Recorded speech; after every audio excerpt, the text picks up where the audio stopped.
Welcome in, ladies and gentlemen, to another edition of the FF Expo at Home. I am your host, Shane Barrett. You can find me on Twitter at FFShaneB. And tonight we are doing a panel of experts. So what I want from you guys is to hit me with questions in the chat, and we will address those as a panel. We'll all answer them. We've got some questions that were asked to us either via DM or just in general. So we'll go through those as well, and maybe shout out the people that asked them. Other than that, we'll just be continuing to chat. But the whole point of tonight is to answer your questions. So please fire those off to us. With that being said, I'm going to introduce the panel. And starting off with the person directly to my left, right, I don't know. This StreamYard's weird. Is Mr. Matt McCarthy at Matt Article 1. How you doing tonight, Matt? I am excellent. I'm trying to figure out how to send tweets so we get some people in here answering, asking us some questions because, we're on the third little get together for this little weekend for the FF Expo at Home. I'm really glad for everyone who has joined us both analyst wise and viewer wise. And we had some fun. We had a nice little draft this morning. We found some rivals. We had a good time. So I'm looking forward to that. But let's keep the circle going now with Craig or Clayton or Evan, whichever way we're going. I think for me it is Craig. So Craig from Roto Heat at Roto Heat Craig on Twitter. Yeah, how you guys doing? Craig? I almost missed this, pulling one of those, taking a kid to bed and then almost falling asleep. Not having an alarm set because my phone isn't in the room, sort of things. And I wake up and I'm like, oh, this starts in 15 minutes. I should probably go do something. So glad to be here with you guys again. Evan got a little helper there, and I know how that is. It's always nice to see little ones getting involved in fantasy. Not always sure what's going on, but start them young. So maybe someday they can hit the millions and let us retire or something like that. But anyway, absolutely glad to be on with you guys. Cool. Glad to have you tonight. Evan, introduce yourself. You can follow him on Twitter at Ev_Rit3. He's a writer for Going for Two. Tell us how you're doing tonight and tell us who your little helper is if you want to. Yeah, absolutely. So I'm doing great, man. I had fun drafting with you guys earlier. And here we are again to keep this thing rolling. I just want to thank you, again, dude. It's been a ton of fun and I appreciate, you get me on here, and so that way I can get all the experience I can get. So yeah, thanks a lot. Evan. My name's Evan. All my content is at Going for Two. Mainly, I'll be doing DFS and some season-long content. But I'll also be covering. I'll have an over/under article every week that I'll be doing. So that's going to be fun. And then I'm going to be on the Fantasy Cheat Sheet live every Friday with Mike Hicks from Going for Two, as well as Jay, who you guys have seen on this podcast as well. So Being in hate. Enough of me. I am not important. The important person tonight is my little helper. She's going to be the note taker. Yeah, and as you said, Craig, it's kind of cool, man. We're going to be doing our first father-daughter draft this year, so I'm getting her into it, man. Cool. Yeah, so it's going to be really fun. But yes, this is Ava. Can you say hi, sweetheart? Hi. All right. Yeah. So we're ready to do this, man. Thanks a lot. Awesome. Thanks for coming on, and I agree with everyone. Thanks for sharing Ava with us tonight. That's really cool. Mm-hmm. Clayton, as you have been previously dubbed earlier today, Liquid Audio Barbecue Sauce.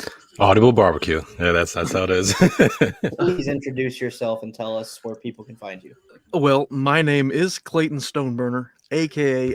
Audible Barbecue Sauce. I'm going to claim that and run with it, by the way. You can find me on Twitter at Burner of Stone. You can find me twice a week and probably on live stream Sundays before kickoff when the season starts at the Pick Is In Fantasy Football Podcast with my partner here, that Matt Kelly. We're trying to expand the brand and grow a little bit and see where we can get to by this time next season. Love it. All right. We have to start off our panel of questions with a philosophical question as old as time. What came first, the chicken or the egg? It's that boy Hoove. Oh man, Clayton, I'm in a what say you? tribunal league with him from the Sports Me app. And Yeah. he doesn't understand how bad. I'm just gonna destroy him. I'm gonna stomp him. It's gonna be horrible. Hoove, I apologize now for the thrashing I'm going to deliver to you. Ultimately. I love that.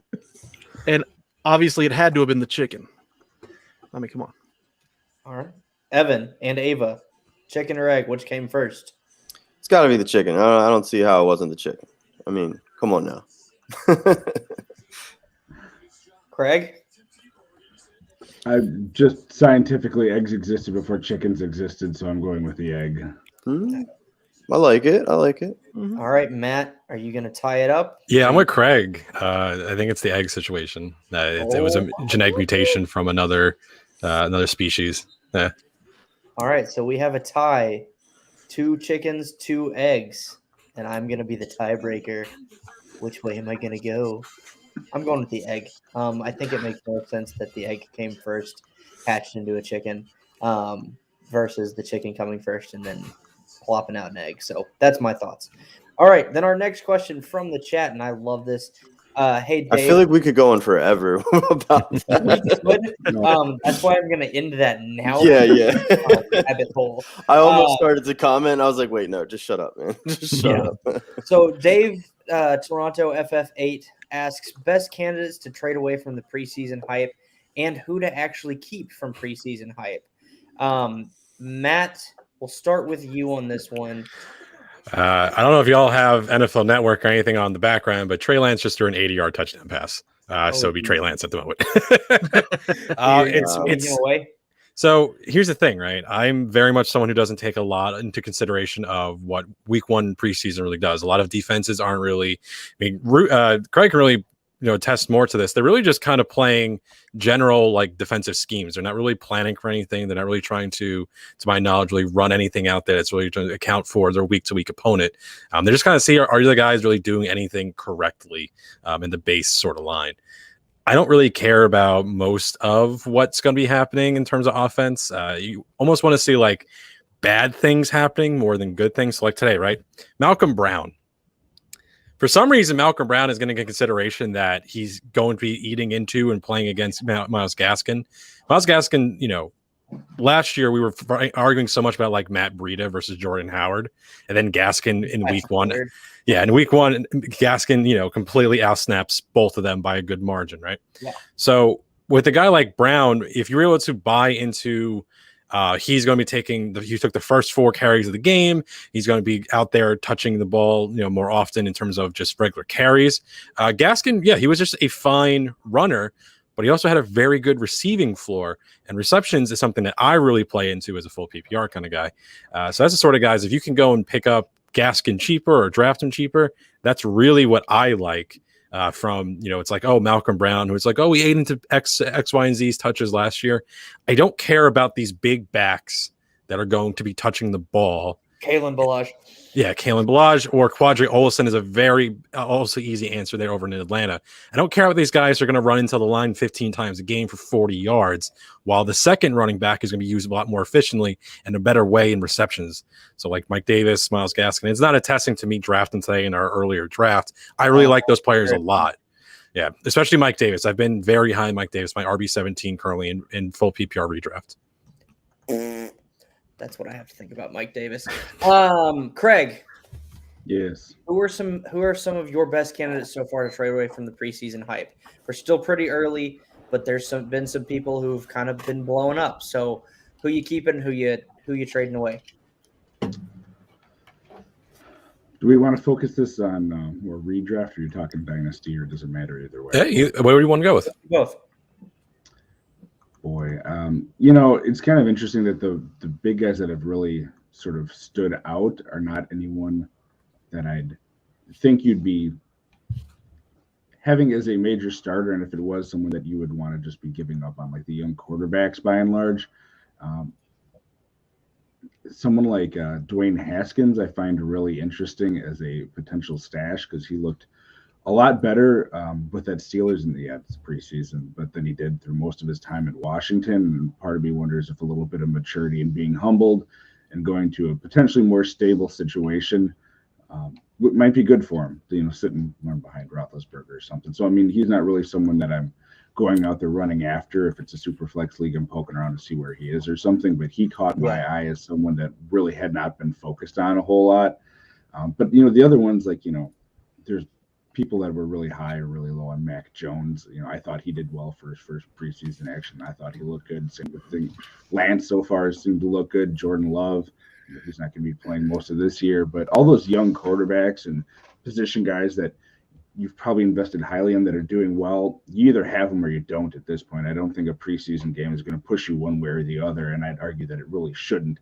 It really is kind of what Matt said for those deeper guys, like, all right, this fourth string running back, is he going to be the fourth string, or does he have a chance to be the second string and have some value later on? And, how deep are you digging into this? So that's the sort of stuff that I'm looking for, just a name to throw out there. Elijah Mitchell, I don't even know if he's played tonight, but, he's a guy that's battling on a depth chart that is just a mess. He's going to presumably have some chance to play tonight. Let's see what he does with it.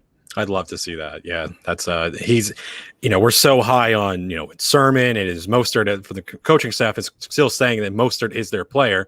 It's just a guy that was kind of thrust into the role and has not been able to stay healthy. And when he's played, he's produced quite a bit. But any running back who is starting for San Francisco over the past few years has had production. So if Elijah Mitchell at some point pops up, the problem is you don't know who it's going to be from week to week. Oh yeah, no, and again, it's going to be an overall issue. That's why we're not taking Mostert or Sermon, anywhere, above as like a top 24 running back in redraft purposes.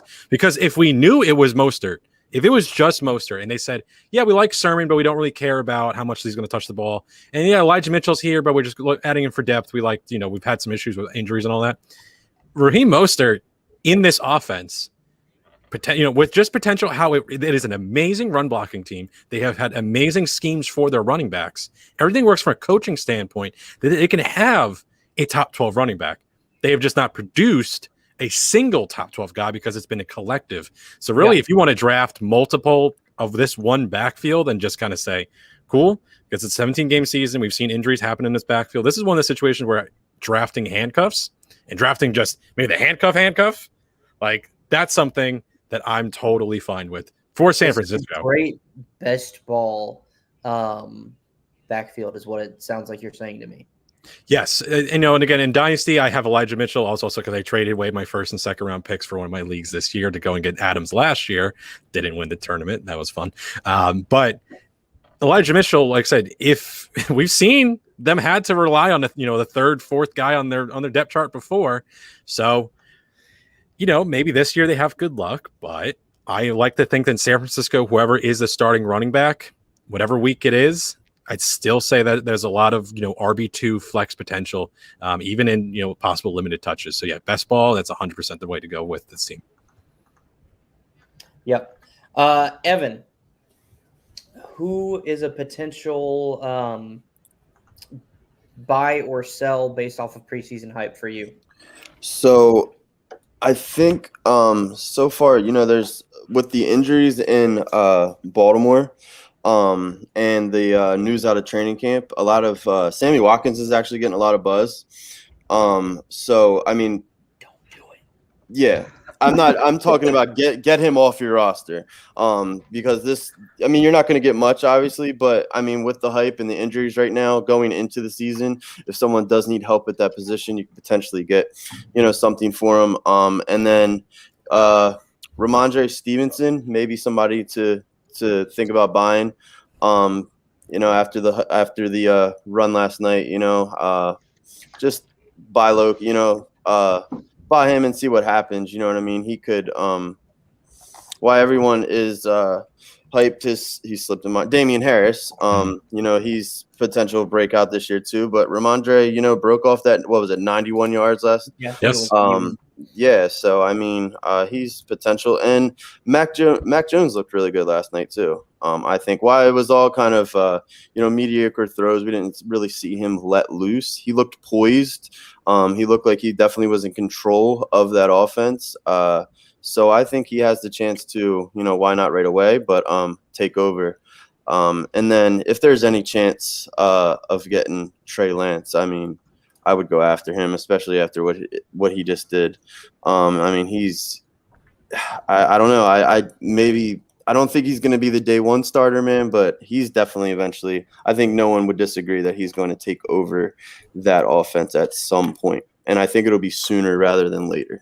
I want to counter that, actually. Okay.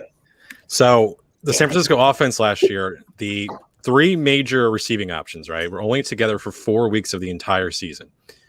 Jimmy Garoppolo only played with his 3 main receiving options for only 2 weeks. And week 7 was the real big one when I believe they played New England in that week. In week 7, they had their best overall offensive production. Jimmy G is not awful. He's not anything special, really, what Lance is. But we also don't know technically, again, what really is the San Francisco offense like with all those players on the field. We like, all of Kittle, Ayuk, and Samuel. We don't have enough information really to see what is Jimmy G with these players because he just keeps battling injuries year in, year out. So, or them. In what sense? Oh, San Francisco. San Francisco. They're hurt. Yeah. That just a completely just bewildered team with just on both sides of the ball injury wise. Garoppolo, there is a 35% chance that he starts the entire season. Yeah. And that's particularly, I think, a safe sort of estimation. I don't think I'm going really too crazy with that number because 50-50, they're spending the draft capital for Lance. I think 50-50 would be kind of like, but I think there's a shot that we really don't see Lance any part this year, especially because unlike Justin Fields, who I think Dalton with that team, I think they're trying to, potentially they're not in a 100%. They can make the playoffs or such. Whoa, what is going with Clayton? Oh, wow. San Francisco with Jimmy and with that defense, there's potential for them to be a playoff team right now with Garoppolo. There's a chance for that offense to be a top 5, 6, 7, whatever offense with Garoppolo. With Lance, we could push the envelope even further, but who knows if they want to do that. If they want to say right now he's week 1 starter, Trey Lance is a top 12 quarterback. Yeah, and I just my thing is I think with Kyle Shanahan, how creative he likes to get. I think Lance just gives him, so it opens that playbook up so much more. And that's why I think Shanahan's kind of itching to get Trey Lance in there. But at the same time, to your point, they have pieces there. Jimmy has taken him there. I mean, one throw to Sanders, if that throw's on target, Jimmy Garoppolo's fate is, completely different. That one overthrow is kind of, you know what I mean? But yeah, I think to your point, if they, with all the pieces in place, they may choose to go a little more conservative. And as long as Jimmy Garoppolo is healthy, stick with him. But I just think, with how much Trey Lance can open up that playbook and that creative mind for Kyle Shanahan, the sky's the limit, man. But we'll see. Clayton. All right, Clayton, round out the panel, and then I'll get, depending on your answer, I'm going to ask you guys 2 questions. You got it. The first person that comes to mind for me is definitely Trey Lance. Yesterday, matter of fact, on the Pick Is In Fantasy Football podcast, we did our players that were folding on for redraft this season, and my quarterback was Trey Lance because of the fact that I believe Jimmy Garoppolo starts this entire season. So Lance is an easy fade for me, and he's somebody that everybody is huge on right now. They love his big arm, and it's going to pay off dividends in the future. However, right now, you could probably get a decent amount for him in a Superflex league. I'm not touching him in redraft and dynasty. If it's a single quarterback, I'll probably just stash him because it's single quarterback. Another name that was brought up that I was thinking about was Damian Harris. Everybody's hype on him having a lock on that starting spot, but then you see Ramondre Stevenson come out and do his thing. So if it's me, I'm holding Ramondre and I'm trying to move Damian Harris because this cat's already 24 years old, hasn't done it yet. I mean, I'm not saying that he can't, but when he does, who knows how long it's going to be. And also in Dynasty, and this might be controversial, and I don't care, if I have Derrick Henry, now is the time before the season kicks off that I am moving him because he will never be more valuable than he is right now. Hell yeah. I am so down with that. My first article I wrote last year when I came into the industry was talking about Christian McCaffrey coming up a 400 touch season. And literally the only two players in the last 2 decades who have been able to reproduce close to the numbers that they've had to after such a large touch season has been LaDainian Tomlinson, who's one of the best fantasy running backs of all time, and Steven Jackson. But Steven Jackson had a great receiving year that no one saw. He had like a 1,000 yard season, which, if anyone remembers what Steven Jackson is, that's very crazy to think that Steven Jackson can do that. That was way before I was even watching football. So that's something to really consider. Now, Derrick Henry, 2 things. One, he is massive. He is a very large boy. He's also old. He's 27 years old. He's actually the oldest running back currently going in the first round. He's also the second oldest player in the first round behind Travis Kelce. But I think that's a perfect idea for Dynasty. I think I'm not really about him in redraft because he doesn't have any really receiving work. You know, a 2,000-yard season is very non-repeatable. You've only seen 2 players in this decade do so. We've only seen 6 since the year 2000. I'm all about that idea, Clay. Sorry to get off topic real quick, but to this point, as far as getting ahead of the curve on players, now that it looks like, which it's almost, set in stone that Aaron Rodgers won't be in Green Bay next year. How do you feel about moving Devontae Adams and getting what you can for him? In Dynasty? In Dynasty, yeah. The problem is I'm not a Dynasty guy, so I handle redraft almost primarily, like 90% of what I talk about. So if someone's got a better idea. Yeah, I'm a Dynasty guy. I would not yet, because Devontae, even without Aaron Rodgers, still produces. Right. It's not at wide receiver 1 overall numbers like it is with Rodgers, but it is still, I believe, a wide receiver 1, fringe wide receiver 2 number. So you're still getting production out of him. Yeah. And he's one of the best separators in the league. He's also an athletic freak. Like, I wouldn't sell him just yet because you still got a couple years of his. And that's what I battled with was he's only 28. If he was 30, then I really wouldn't, I would be a lot more, keen on doing it. But the fact that he's 28, that's why I kind of held back. But I just wanted to get your guys' thoughts on that because I've been kind of battling with it, whether or not to do that. If I may add a small caveat to this, Sure. being a big time Dynasty player. Hearing you say caveat, so please do. If I'm 6-7 weeks into the season, okay, and I don't look like I'm going to be a contender, and there is somebody who's either on the fringe who is definitely going to push for a championship, I'm maybe there's an injury, maybe they just need that one last piece to kind of lock it in and make a solid run.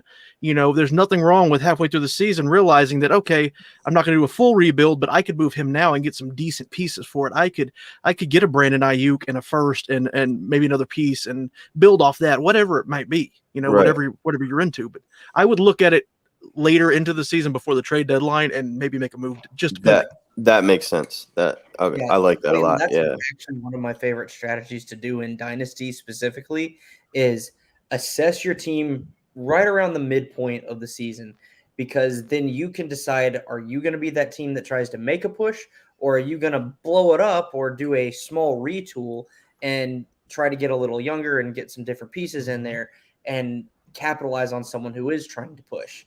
I did it in my first Dynasty League. I went full blow up though. It was insane. So I'll have to like your kid earlier? Huh? Like your kid earlier? Yeah. Yeah. Absolutely. So yeah, I love that. And Dave says he tweeted about that same strategy today. He's a smart guy, so good strategy. He is. Dave, you've got another question. I'm going to get to it in just a second, but I want to give my 2 thoughts on your first question. One of the guys that I might look to either go acquire,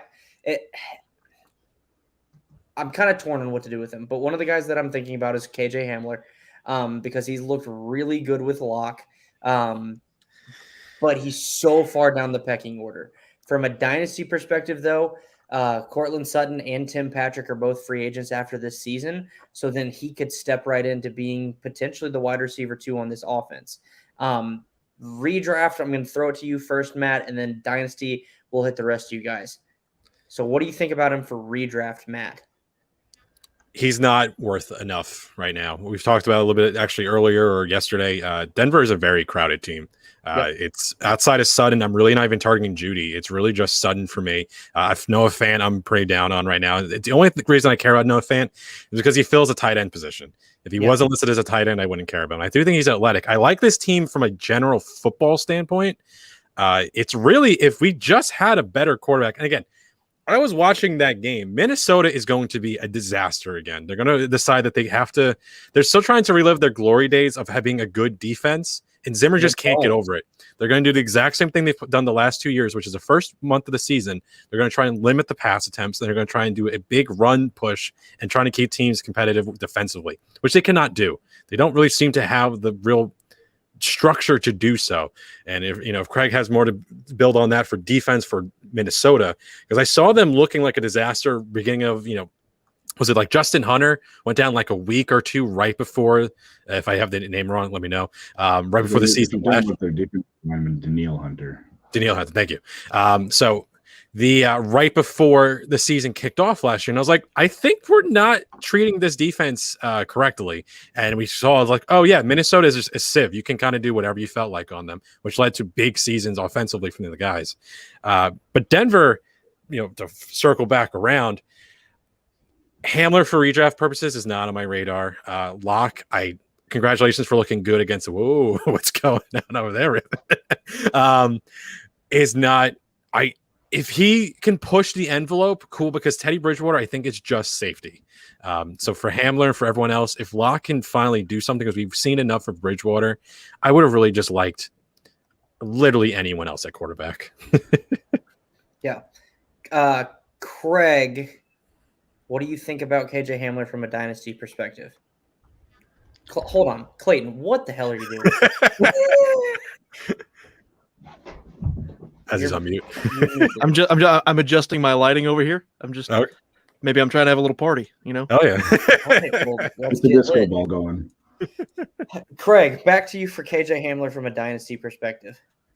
I think he's a fine buy. Is relatively low cost right now, but again, this year I'm not expecting a whole lot. Even if there was a wide receiver to go down, I don't think it vaults him into any larger target share or anything like that, just because of all the targets that they have.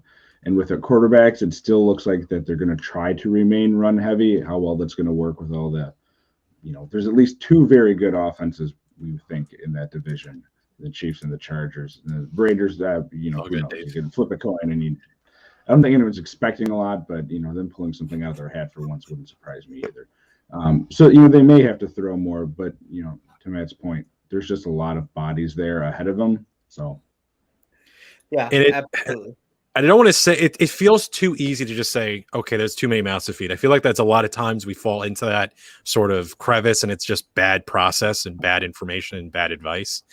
But for Denver, it really feels that way when I don't feel the quarterback is adequate enough to move the ball around, because we saw that last year with like Green Bay with Aaron Rodgers, who they were able to didn't have a real secondary receiver, but they were still able to move the ball effective enough to three guys, which was Jones, Tunyon, and Adams, to get touchdowns. They all scored double digits in all three, the only team to do so.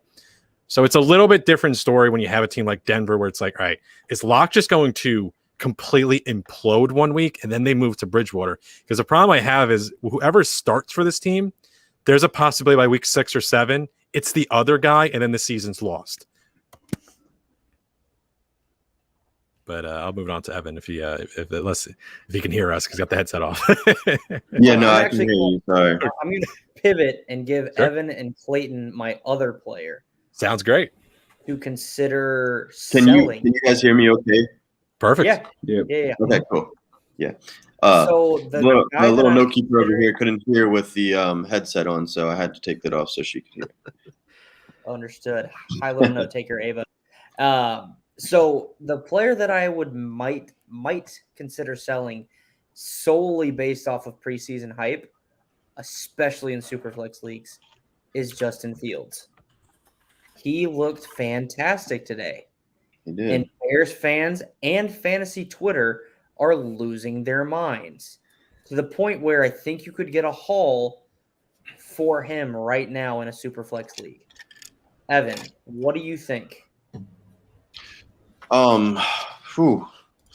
I like Justin Fields. But yeah, in redraft, if you're gonna test the waters and put some feelers out and you get a nice return, then absolutely. I mean, anyone's expendable, right? I mean, anybody can get traded at any given time. Everyone's got a price. Yeah, exactly. So right now, I mean, if I haven't really been on Twitter, but if it's a good idea. If you're saying everyone's going crazy, because he did look great, and like I said, if you put some feelers out and you can move them, absolutely. Because in you said this is super flex, right? Yeah. Yeah, and there's always quarterbacks that you can get in a super flex a little bit rougher to depending on what your trade looks like. But yeah, I mean, if I would definitely capitalize on the hype right now for sure. Yep. Clayton, what about you? I don't hate the idea of moving him. Like anything else, it's going to depend on the return. I mean, if I've got somebody who's absolutely crazy about him and I can get a haul and I could get what I believe he, is more value than he's worth or will be anytime in the near future, yeah, of course I'll move him, especially if I'm in a rebuild or contention, depending on what I'm getting back. If I'm in a rebuild and I'm getting a bunch of draft picks and I just happen to draft really well this rookie draft, and let's say I have Fields and I have a couple guys that I want to hold on to, move Fields, man. Nobody is irreplaceable. Everybody's got a price, like the $1 Million Man said. I have no problem with moving him. If he ends up being this earth-shaking, record-shattering quarterback, then that's tough. But that's the game, man. It's looking at the situation, trying to figure out what you think he's going to be, and going off that. Yeah, absolutely. All right, Matt and Clayton, I'm throwing this one to you two. It is also from Dave in the chat. What should I look for in terms of picks or players for King Henry in Dynasty? Sorry, Matt, but you're going to have to put your Dynasty thinking cap on. Dynasty's tough for that. Oh, me first? Yeah. Yeah, you go first. Give Matt You have time to think about it. This is going to depend on who you're in a league with. Is this a home dynasty league? Is this a league full of, us? What you're going to get back varies depending on who's in the league, because if I come to you and say, hey, give me 3 firsts for Derrick Henry, a 27-year-old running back who's never going to repeat what he did, you're going to tell me no. I mean, plain and simple. So I'm going to look at you like you have 3 eyes. If I could end up getting, a young running back that I love, let's say I could get Michael Carter. Let's say I could get a first, and let's say I could get, who's a good mid to high young wide receiver? Darnell Mooney, Gabriel Davis, maybe? Elijah Moore. Close. Maybe both of them. Like if I could get Jerry Jeudy thrown in, I'm done. He's gone. Yeah, he's gone. There's upside there. There's talent that I like. I get a first round pick, and I'm getting out from under him before his value dips. I mean, it's like playing the stock market, man. You gotta kind of figure out when it's about to go down and sell for what you can get. So I would look for something like that. Maybe even a second thrown in with it, because it is Derrick Henry. It is King Henry. Come on, man. Yeah, no, I like that. Matt, what are your thoughts for getting rid of Derrick Henry in Dynasty? Because it's tough. So we've changed spots. I really would try to be looking for one of the running back, because if Dynasty is weird, because again, I'm so redraft focused. So I'm trying to think, like, normally it's like, okay, if I trade away Henry, what am I kind of value am I looking for back? Normally be like a running back who's probably getting drafted in the second round, and maybe a receiver who's getting drafted in the second round. So you're packaging it together and all that. Because Derrick Henry is a guy that's going in the first round. His ADP at one point was the 3rd overall player in redraft. So it's tough, right? But it's like, I don't know if you can even get guys who of the really good variety at running back. So I don't know if you can get Jonathan Taylor. I don't know if you can get DeAndre Swift. I don't know if you can get, Clyde Edwards-Helaire, Najee Harris and all that. If I would try to acquire one of those guys, because you're still trading down in the same positions. You're just really looking like, listen, these are still going to be quality backs, but they're not going to be as explosive as potentially Henry can be this year. Even me being a technical Henry doubter, I'd probably be looking for those guys. I would love DeAndre Swift. with that coaching staff right now, the one thing I know they're going to do is use DeAndre Swift. Now, the problem is DeAndre Swift guy going to even buy that? The problem is I don't think so. So that's really the problem here. So you're really looking at guys. And again, with me, if you're going for like total rebuild, can we go even further down? Like what even is like, the real rookies? Like what even is Travis Etienne? Again, I'm really not a dynasty guy. So it's really like a fault to me because trading is a little bit different story because you're not looking at 2021, which is really all I'm doing is looking at just this season. So it's tough. I would like a combination of picks and one, like I would really be looking for, one of those backs or looking for a receiver of good quality, if it's just, and again, it's really hard to say, like maybe, because you got guys like Deontay Johnson over in Pittsburgh, but Ben Roethlisberger is done this year, next year, whatever it may be. What about the Tampa Bay Buccaneers guys? Even Godwin and Evans aren't extremely old, but Tom Brady's 44 years old. So it's like really these are all guys and receivers who are of a certain good quality, like even like Justin Jefferson. Like it's very tough to really figure out because Derrick Henry is so pricey. But I think you really want to try and push the envelope as far as you can. Is at least my best advice for a guy who's, again, I really only started playing Dynasty last year. Redraft is 100% my bag. I'm not going to pretend to be a Dynasty analyst. So you got it. Matt, that was a great answer. Like, honestly, that was a great answer. And you framed it with how you thought about it for redraft and then kind of expanded on that. So, yeah, I absolutely love that. Great job. So, yes, you and I have switched spots because I'm putting you in the driver's seat, partially so I can go get another beer, but also because you got questions DM'd to you. So I'm letting you drive the car for a little bit. So, real quick on Derrick Henry, it could, and especially in Dynasty, it could go back to like we were talking about earlier. If he does, start off the season again, I mean, just lighting it on fire, his value is never going to be higher. So go look for one of those teams that are contending in your league. And, they would love to have Derrick Henry on their team, especially if he is playing well. I definitely think a contender especially would love to have Derrick Henry. And I would be shooting for one of those younger backs for sure. And he does have a good early schedule. Cardinals, Seahawks, Colts, Jets, Jaguars are his first 5 teams he has to play against.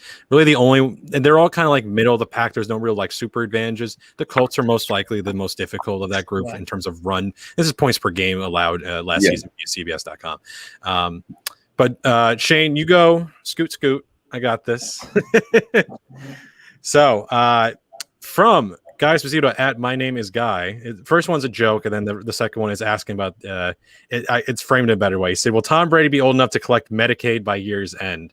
But it's really more a question of, is Tom Brady at age 44 really an issue this year in terms of how confident are you in terms of him being an actual, priority for you to go and get a quarterback? Are you going to be happy with him, sticking around for the whole 17-game season? Technically, in the Scott Fishbowl, I drafted Kyle Trask with my last pick. So, so we'll start with Craig. Craig, what do you think about Tom Brady this year at 44? Redraft or Dynasty, wherever you want to throw it out. But he is in an advanced age. So. It doesn't bother me, mainly because of what we've seen from him. We all know what he's been capable of throughout his career, but then just literally that team around him is catered to what he wants. So he's going to know what he wants to do, where to go. I mean, the whole thing was built around him. That's, one of the reasons that apparently Aaron Rodgers wants out of Green Bay is they're not willing to do something like that for him towards the end of his career here. Like, it happened with Peyton Manning in Denver. It happened with Tom Brady going down to Tampa. So even if his skills decline, which I think, it's possible every year he's getting older, and unless he's pulling some Benjamin Button stuff or something, there probably will be some declining. And I think you've seen that from when he was younger. But is it enough in redraft to worry me? No. And he's a guy, even like Aaron Rodgers, the two of them I have seen going a lot around the same spot in redraft, sort of at that second level of quarterbacks, in that 6, 7, 8 range, where if you're in a 10, 12 team league, I'm perfectly fine with taking one of those. I know they don't have the rushing upside, but they're going to be throwing enough and the focal points of that offense, respectively, that I think that there's still just a great starting quarterback for you. So I'm fine waiting in redraft on him. In Dynasty, I mean, it depends on what you can get for him. If he's someone that you're targeting, you just never know when that other shoe is going to drop and he just says, I'm done. Because he could do that, at the end of this year. And if you're paying up for him in Superflex, you probably don't want to be doing that. Evan, so also if you guys have ranks for him, let me know. So like in redraft, he's currently going in terms of fantasy pros ECR, going around quarterback 9. I have him 11th in redraft. But Evan, what do you think about? We're talking about Brady, Mr. Shane. What about Brady? I've got him at 23 in Dynasty. Do you do redraft ranks or just Dynasty ranks? I need to still do my redraft ranks. Don't tell Jeff. So Evan, what do you think about for Brady this year? Redraft Dynasty, whatever you want to say. Yeah, I mean, Dynasty, I'm out. I have him in. I do have him in the Scott Fishbowl. I'm only in the satellite tournament, so I took him in best ball. I took him in a Godwin stack. I also took Zach Wilson and Elijah Moore stack. I love that. Yeah. So that was one of my later ones. But yeah, as far as Brady goes, it's hard for me to speak on his age. Just because time and time again, he, if you do, oh, this is the year, and then he goes and wins the freaking Super Bowl with a new team. I mean, it's hard to tell when he's going to slow down. In one quarterback leagues, I am totally fine waiting, on quarterback and targeting Brady in the later rounds, especially where you can get him at. Absolutely. But yeah, I don't know. I think he has 2 good years left. I really do, because they're letting him. He has free reign to do as he wants there. They give him whatever he wants. They give him the players. It's literally catered to him specifically, and he's gonna let Bruce Arians know, hey man, this is where I'm at. This is what I'm feeling. If he does start to decline, he's gonna mold his game to that as well. So I think he has a couple good years left. But as far as in drafts, like I said, I am completely fine. If I walk away with him as my only quarterback, I'm okay with it. Clayton. Clayton, what do you think about Mr. Brady? When it comes to Sir Thomas Brady Esquire, man, redraft, I have no problem with him. Dynasty is a little more complicated because of the fact that his last year in New England, prior to that season, I was like, this is probably it. This is the cliff. And then he went out, and I'm sure you saw the montages as well as I did of his dink and dunk passes throughout the whole season. Mainly because of a lack of weapons to throw to, but at the same time, it struck some fear in my heart. And I knew he was done, man. And then he went to Tampa Bay, and he balled out. And I would say sell him in Dynasty, get anything you can for him.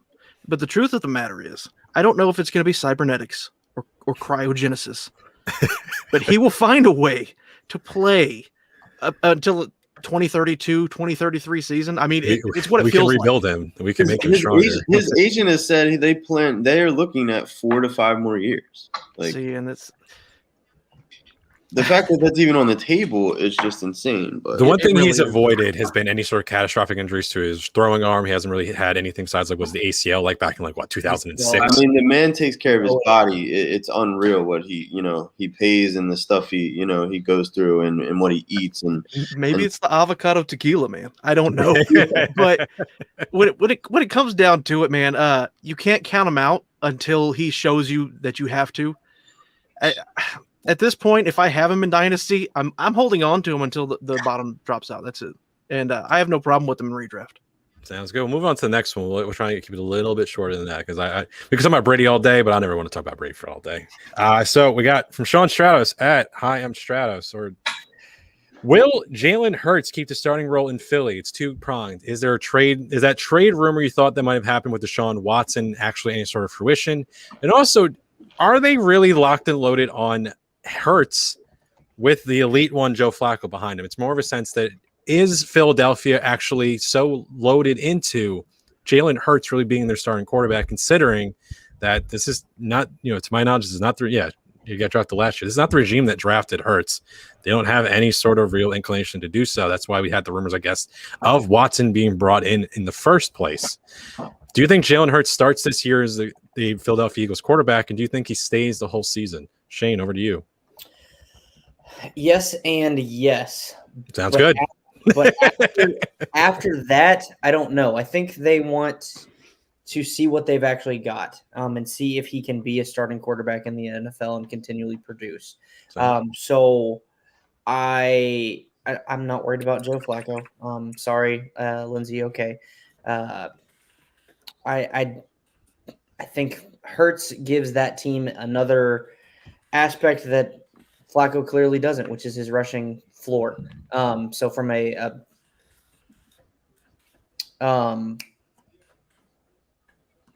fantasy perspective, that's what I was thinking of. Yeah, that's a word that gets thrown around here quite a bit. Yeah, so fantasy perspective, I think Hurts gives them a more broad scope of what they can actually do. Same with real football. So I'm not really worried about that. I don't know about the Watson trade, but I don't know if Watson wants to go to Philadelphia, because at this point in Watson's career, I'd be shocked if he doesn't. I mean, I know he's only 25, but he wants to win championships. He's not doing that in Philadelphia. That team as a whole is bad. Yeah, they're really kind of sold out for that Super Bowl a few years ago. Craig, we're on to you. What do you think about this whole Philadelphia QB situation? I don't have a problem with Hurts this year. I think that, and it's been said a lot, but they probably are looking to upgrade that position just from the rumors going around that just don't seem to stop swirling. He could put an end to them if he just has some sort of insane year. I don't believe in him that much. Fantasy-wise, I think he has a nice floor with that rushing potential, and he has an arm that we saw in college, but his accuracy was just not there at all in what you want in an NFL quarterback, and that worries me when the team is, to me, actively trying to replace you. So this year, I think he's fine. I don't think, Flacco isn't the answer there. They know that, but it's a veteran where if everything just goes completely south, they can at least plug someone in there. So I'm fine for him this year. Long-term potential, no, and I'd be fine playing him this year. Mr. Evan Ritter, what do you think about this whole? So far we had a little bit, not too much real worry about Hurts, at least for 2021. Are you in on Hurts? You're a Hurts guy? Would you rather see Watson there? Any of the above? With Hurts' running upside, I love him as a quarterback this year, for sure, because I think he is going to be the quarterback in Philadelphia for the entire year. Just with everything looming around Watson, while it could potentially be a good fit, I just don't see that situation going away anytime soon. So I don't see Watson going to Philly. And as far as the future, I think that all rides on Jalen Hurts. It's can he take a step forward? Passing. Can he get a little more of that timing down? Can he become a little better of a passing quarterback? Because we all know that he has huge upside with his legs. And maybe maybe Devontae Smith helps him, take that step forward. Maybe, that's the receiver he needed. But I think, pretty much like everyone else is saying, for 2021, I think his job is secure. And, the ball's in his court as far as, whether or not he will continue to be the quarterback in the future for the Eagles. Clayton. There we go. When it comes to Hurts, man, I think he starts. I think he keeps that starting role. I don't think a trade gets done because I think Houston's going to want too much for Watson because they already don't want to let him go. And with everything surrounding him, I don't think Philly's even willing to pay what he's worth as a player. So, yeah, I think he starts the season. I think he holds the job the whole way through. I think he's going to be better for fantasy than he is for real life. A Jameis Winston example. Everybody loved him, even though he threw 30 picks a game. It didn't matter because he was putting up fantasy points. 5K, 30 touchdowns. Yeah, that was a hell of a year. Right. So I think he's going to be that kind of quarterback. I don't know that he's going to keep that starting role for more than maybe 2 years before he gets replaced if he doesn't, live up to the standards that they expect. But I have no problem with him this year. Yeah, I'm a little out on him in terms of his overall where I have him ranked, which currently is at QB 12, right? So just for this season, rushing upside is great. The problem is that we've started having more and more rushing quarterbacks who are hitting 200, 300, 400 plus rushing yards, where now you have to have both.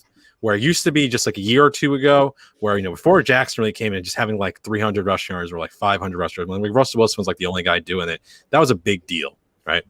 With Hurts, that overall offense, I'm worried about how good it is and how good he is a passer. So it's nice that he has a floor of like 40, 50 rushing yards a game. I want a little bit more, and I think there's enough guys in the top 12. I have no problem if people want to take him over Brady, who have 11, or Tannehill at 10. We want to start moving towards Stafford, Herbert, Rodgers, and I wouldn't put Hurts in with the, I think, elite or near elite tier, which would be the top 6 quarterbacks going on average, which would be some combination of Mahomes, Prescott, Allen, Jackson, Murray, and Wilson.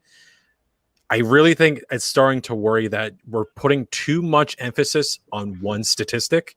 And so also, I have a little bit of issue with that with Kyler Murray, who currently, to me, I think does everything kind of well, but he won't lead any sort of category. So I have Patrick Mahomes might lead the league in passing touchdowns. Dak Prescott might lead the league in passing yards. You have Josh Allen, who might be able to lead again the league in rushing touchdowns for the quarterback position because he has run like 8 or 9 past few seasons. Who is actually, I think, the biggest threat to? We see the argument that happens on Twitter all the time. You guys see Devin Singletary or Zach Moss. The one biggest threat to the other guy is going to be, to me, Josh Allen. So it's just a big question mark, really, kind of how far up should Hurts really be pushed. Next question I got, though, it's talking about these crowded backfields. I know how much you guys really love talking about these sort of guys. No. But so Dennis Dietz at Tweet Dietz, how to handle the split backfields with new RBs versus guys that have been there like Javonte and Melvin Gordon, Connor and Edmonds, Drake and Jacobs, all these really messy situations, even that Buffalo sort of spot. Are there any that you're like, you can even say, pick out which ones you want to talk about? So we'll go opposite way this way. So we're Clayton this time. Of those messy backfields, is there one you really want to hone in on? So you just pick whatever players you'd like. You don't have to go through all of them. Otherwise, we'll be here all night. Right.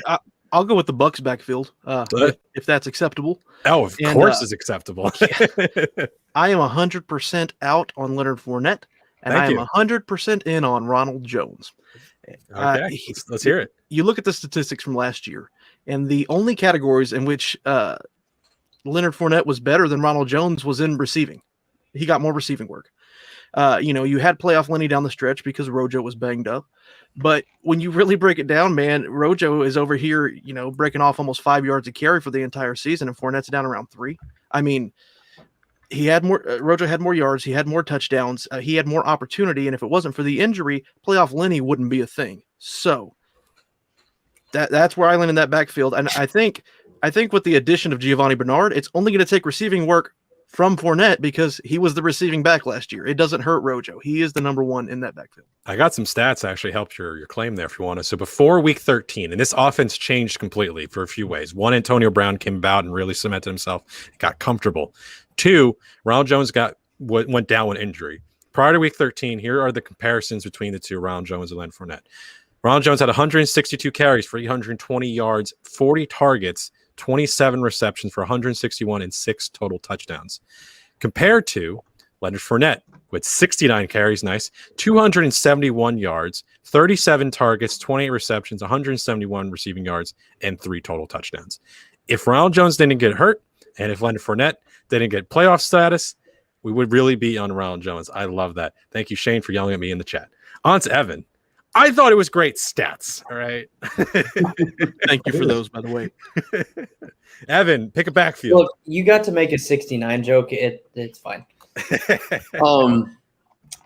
So for me, the Detroit Lions backfield. I really think Jamal Williams is going to get a lot more work than people are expecting.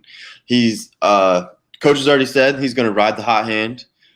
He's came out and said that everyone loves DeAndre Swift, but where you can get Jamal Williams, the value's there because I'm telling you, he's going to get work, especially in that backfield where and on a team that is not really going anywhere. So I don't think they run DeAndre Swift into the ground. I don't think he's the workhorse. I think Jamal Williams is going to get enough work to which kind of work though? Receiving or rushing work? It's very specific for Swift because one matters a lot more than the other for him. Yeah, so I think I mean, I really think that you could see like a split backfield in that. I think he could get passing down work as well as rushing work. I really do. And like I said, I think if it's DeAndre Swift one game is just is ripping off run after run and he's hot, then you may not see much of Jamal Williams, but vice versa. I think you could really see a more of a split backfield than people want to believe. And especially like I said, where you can get Jamal Williams. I think he's going to, crush that ADP. As a Packers fan, Jamal Williams is a nuisance in the passing game. He does relatively well with a handful of touches in the passing game. Mm-hmm. But I disagree with you, Evan. I think it's all Swift this year for me. Yeah. But so most people do it, but that's just one of my bold takes. I like it. Mr. Craig, Internet Wizard, pick a backfield. I'm going to go two of them, and I'm going to give you the same sort of thing with both of them. Sure. The Bills and the Eagles. I don't want anything to do with the top two guys. If you're looking at ADP right now for Buffalo, give me Matt Breida, who I think will be utilized in the passing game more there than either Singletary or Moss with what's coming out, and then, of course, Moss getting hurt. The reports on that Breida has speed, and we saw that in San Francisco. If they're going to be using one guy in the passing game right now, it sounds like him. So give me him in a PPR league. Same thing with the Eagles. If you're looking at their ADPs, give me a shot at Gainwell late as a guy that will be utilized in the passing game and is shown to, I think of this draft class, have the best chops in the passing game. And for a team that I think is going to have to be throwing, give me the later ADP guys that have the higher upside at their draft positions for those two teams. Yeah, and Gainwell might get helped. I believe Kerryon Johnson report today he possibly has a knee issue, so I guess that's something to look at. Yeah, it sucks for him, man. Because here's the thing: if Kerryon Johnson, I thought he was a lock to end up in Atlanta in the offseason. Healthy, Kerryon Johnson would seriously be considered. I'd say a top 24 back. Yeah, I mean it's completely fair. That's homerism being an Auburn fan, but he was so good. Yeah, I thought he was the future in Detroit, man. He's just been hurt his whole NFL career. I thought Amir Abdullah would be the future too. So that's these guys get used. I mean, Duke Johnson, everyone was on him about he had the skill set to be that receiving back for a team in breakout, and he's just gone. I mean, he's a free agent. He wasn't utilized in Houston at all, and that seems to have killed his career. Yeah, and I kind of agree with you in the terms of Gainwell on their. Philadelphia made a real decision to bring in a whole bunch of guys. I really kind of worry how confident they are in Miles Sanders. And Sanders, to his credit, did the best he could on a team that was losing guys left and right every single week. It's also like Carson Wentz. I think Carson Wentz got a real bad rap from that. Him going off to Indianapolis, him missing the preseason doesn't help. But Shane, pick a backfield. Who do you like? First off, Carson Wentz and Miles Sanders both suck. Second off, I'm going. You're so odd because you randomly. It's nice. It's been a nice 2 days because I get to learn Shane randomly loves and hates particular people. It's really good. So I'll pick a backfield, and I think you're gonna like this. Maybe Denver. Okay. I'm not touching Denver from a redraft standpoint this year because I don't like Melvin Gordon. He, I think, had technically a really good year from an efficiency standpoint last year, but I don't like him. I don't trust him to continue that because I think he's 28, maybe 29. So he's getting old.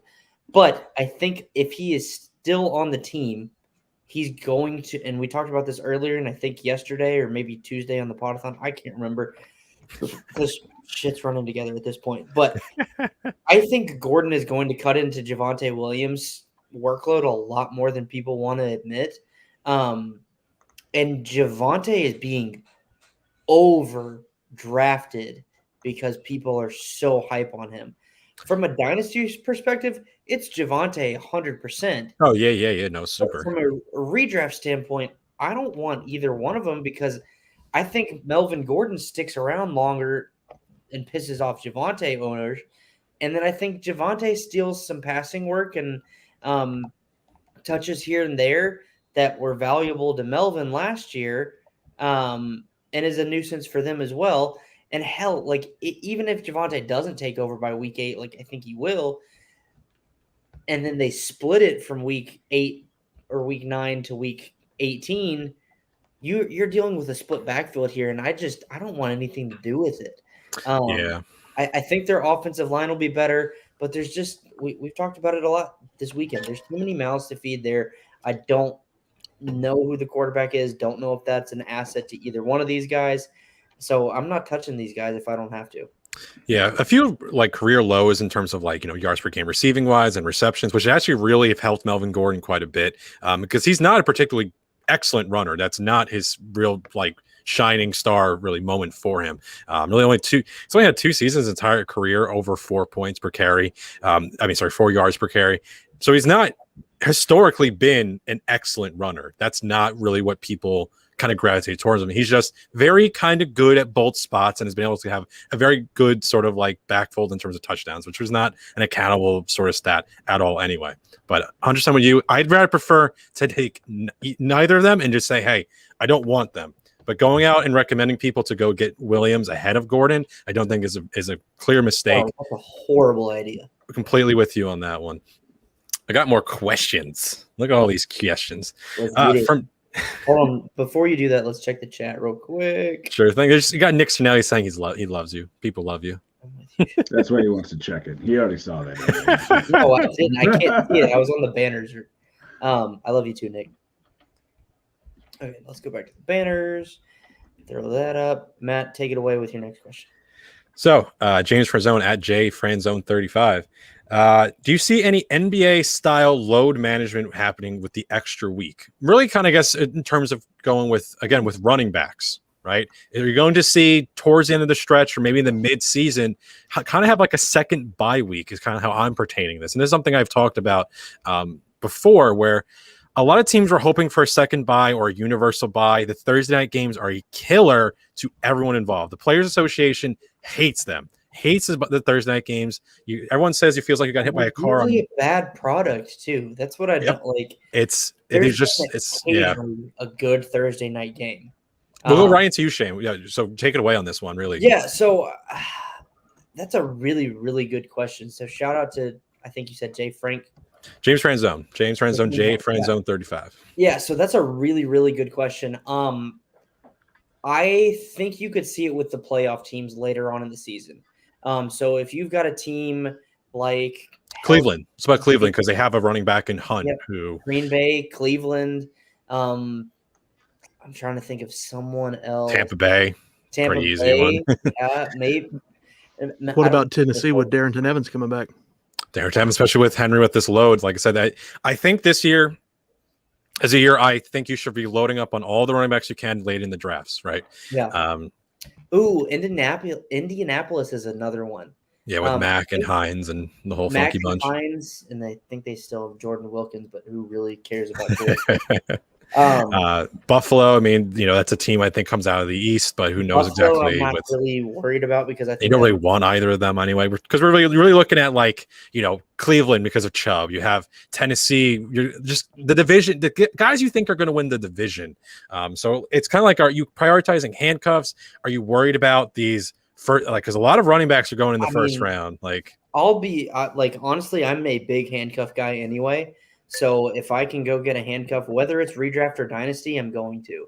And like we talked about earlier today, you've got your super handcuffs and like Pollard, Latavius Murray, Kareem Hunt. I think. Yeah, those are the only ones I want are the high end handcuffs. Yeah, and I think all of those teams are actually good ones. Madison, but the Vikings might not be competitive. Madison might not be worth a damn just because the Vikings might not be worth a damn.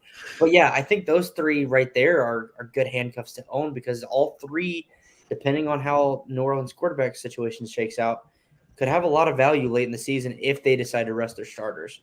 But that's a great question. So, Craig, over to you with this one. You were really worried about? You hoping teams don't have a second bye in a sense where they're just kind of like, all right, maybe because they don't even I can't say they're going to pull a quarterback or maybe receivers take some more time off, but maybe guys like Julio Jones, who really hasn't played more than 80% of his snaps in his career on offense. What do you think about either the older players or thinking about the running backs, anything like that for this season?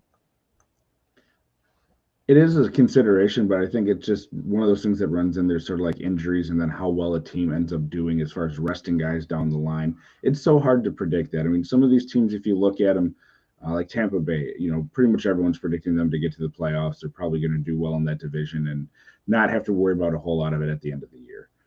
Well, what does that mean for that team? Does Keyshawn Vaughn end up getting more carries, towards the end of the year? I mean, are you really going out and caring about him a whole lot more? It's something that I'm thinking about in the back of my head, and more as the season goes on, seeing how these rosters end up playing out, because injuries are going to end up ruining something for someone, probably a number of someone's in your leagues. I'll worry about it when I get to it.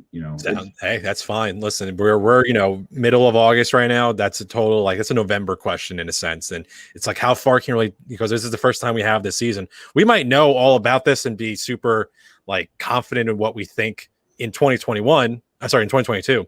But right now, we don't know what the additional game. So it's like Evan. So like a team like Las Vegas, right, with Kenyon Drake and Josh Jacobs, very similar players in play style, very similar players in playoffs, so it won't matter.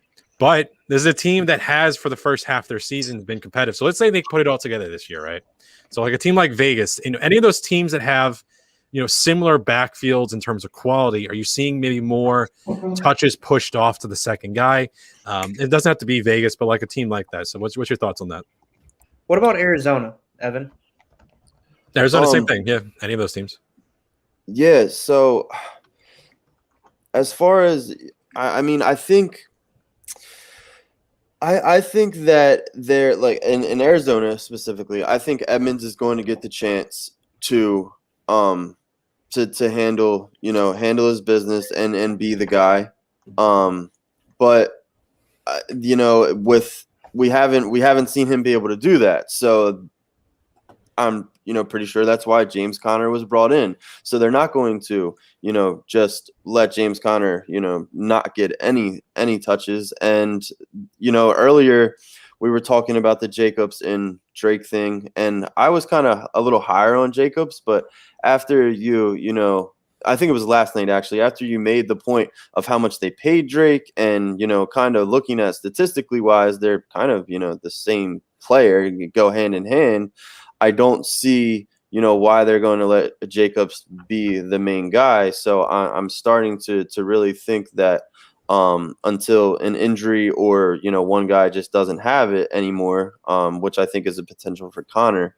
I think that the number two guy absolutely is going to get enough work, and it's hard to say which one it's going to be. I do think initially Edmonds and Jacobs will get their chance to be the primary back.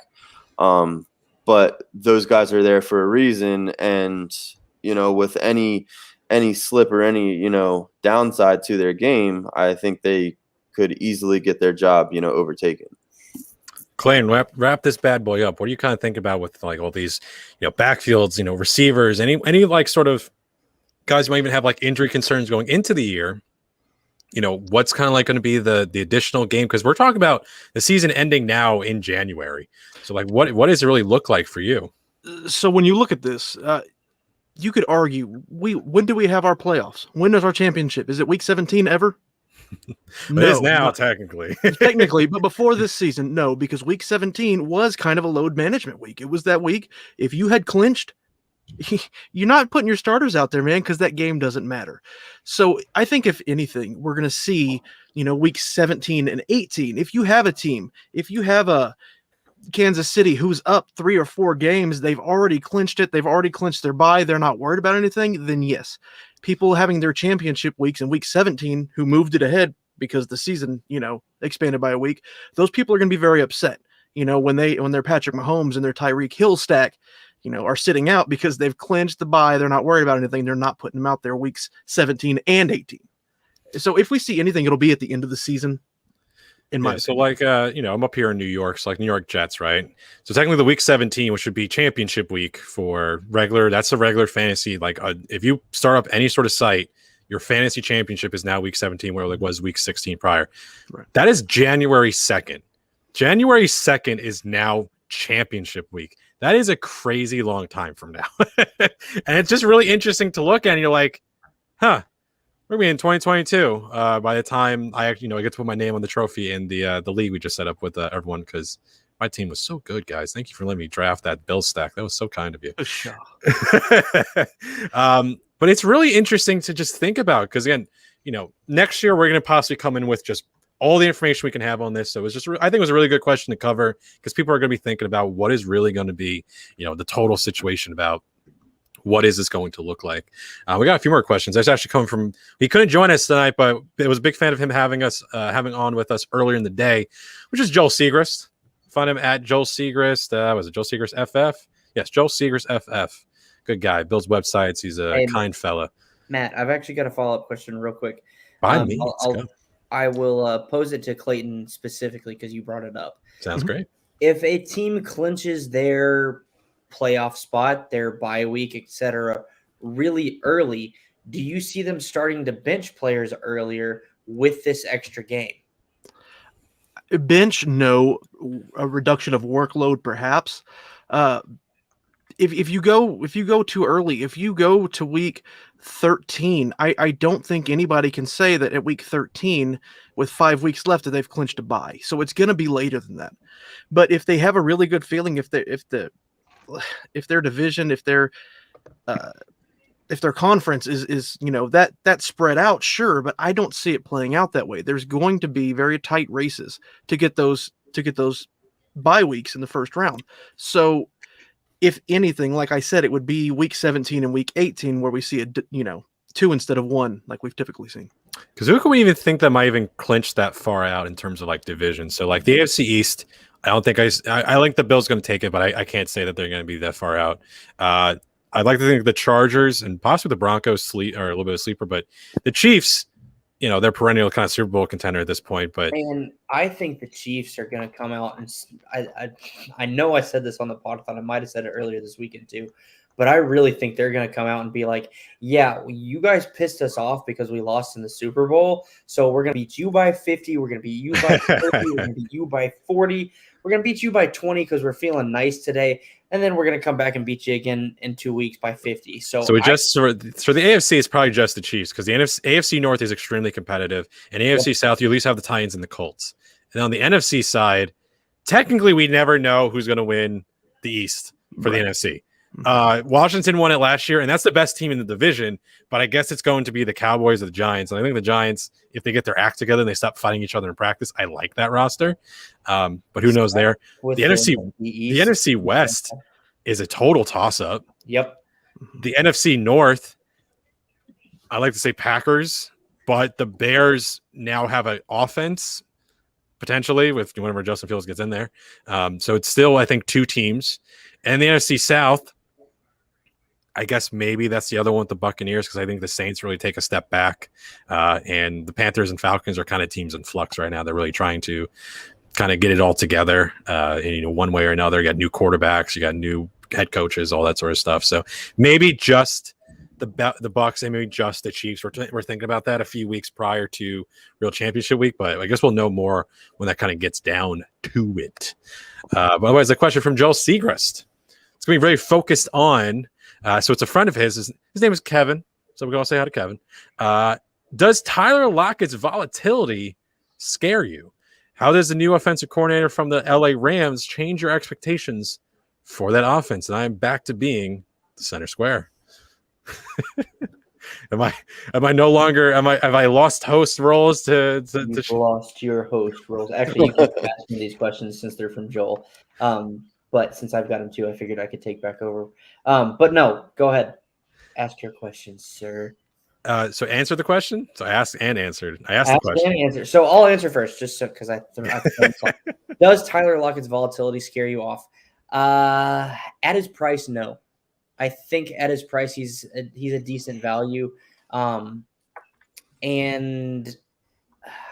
I don't know. I think the change in offensive coordinator this year will hopefully help them be more consistent as an offense overall. I don't know much about the new offensive coordinator there, but Waldron, he came over from the Rams. Yeah, I really just think that they need to I won't even say get back to what they know, which is pound the rock and then run play action, I think, but just be more balanced throughout the entire year. So let Russ cook when he needs to cook. Pound the ball with Carson when you have a lead. And so with that, I think they will have a more balanced attack, hopefully, and Lockett and DK will both be able to hopefully produce more consistently. And it was an issue, I think. So weeks like 1 through 9, right, with Russell Wilson. I think we'd kind of be sitting here. We wouldn't have any sort of worry with DK Metcalf, with him, with Lockett. Because Lockett did. He had 55-point games and he had 3-point games, and he had more 3-point games than he did 55-point games. So that's a real problem with him, right? But through the first 8 weeks, and it's really funny because you have a clear first weeks 1 through 9 and weeks 10 through 17. The offense completely drops off. All the efficiency goes down. So Russell Wilson, 297 pass attempts for weeks 1 through 9, 261 onward, 211 completions to 173, 2,541 yards for the first 8 weeks. Falls to 1671. That's 210 per game compared to 320. 28 touchdowns to 12.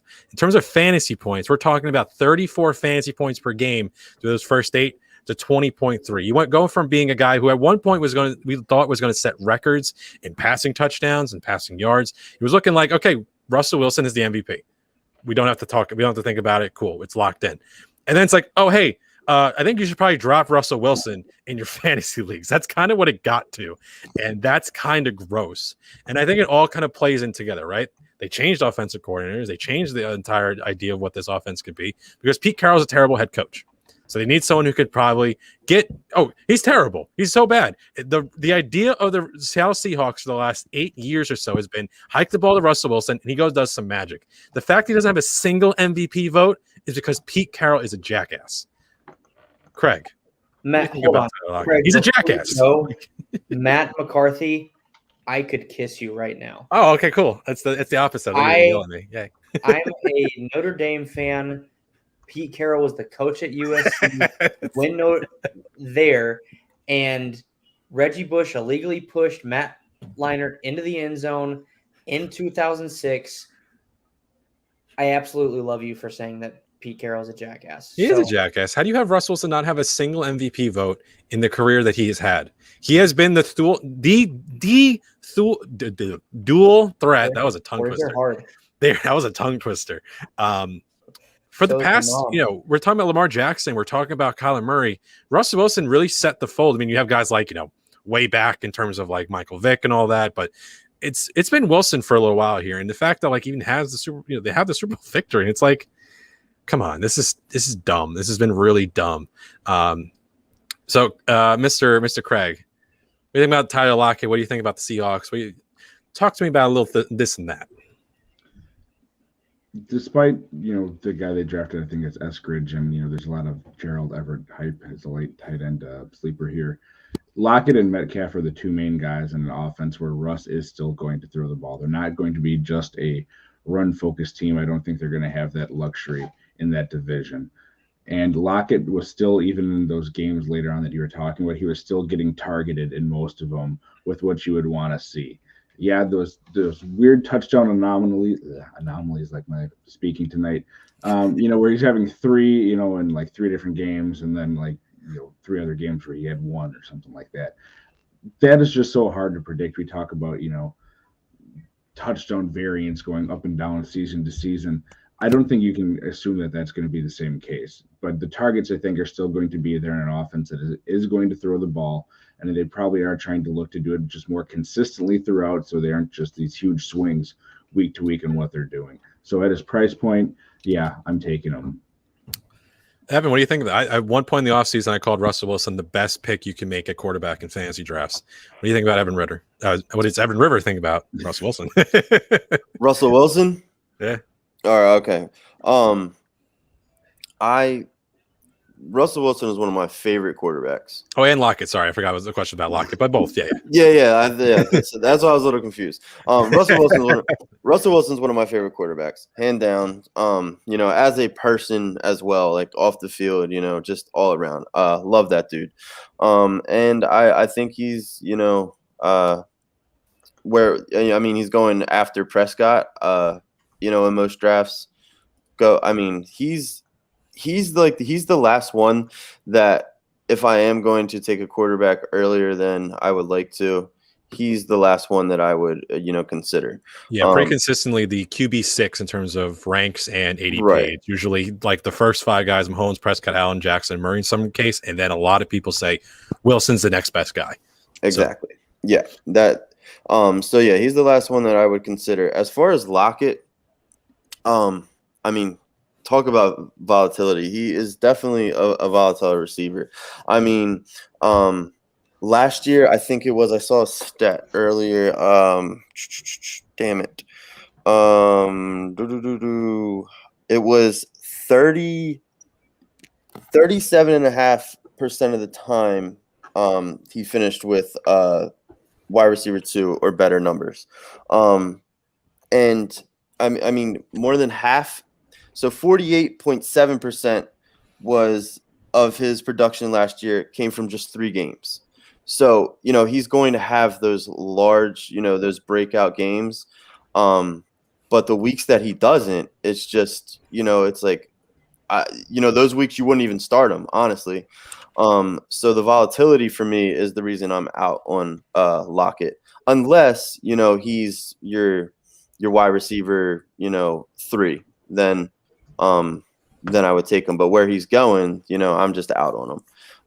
As far as I'm concerned with Lockett, I like some other guys in that range better than Lockett. So yeah, he's just a little too volatile for me. Like I said, as early as he's going to have those boomer bust, up and down, I just don't want to ride that wave with him.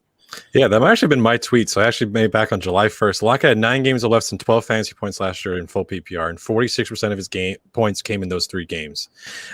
So in one of those games was actually week 17, which didn't help you. So it was really just 2 games last year where he was like, hey, I'm awesome. This is great. Look at me score 55 points against a place like Arizona.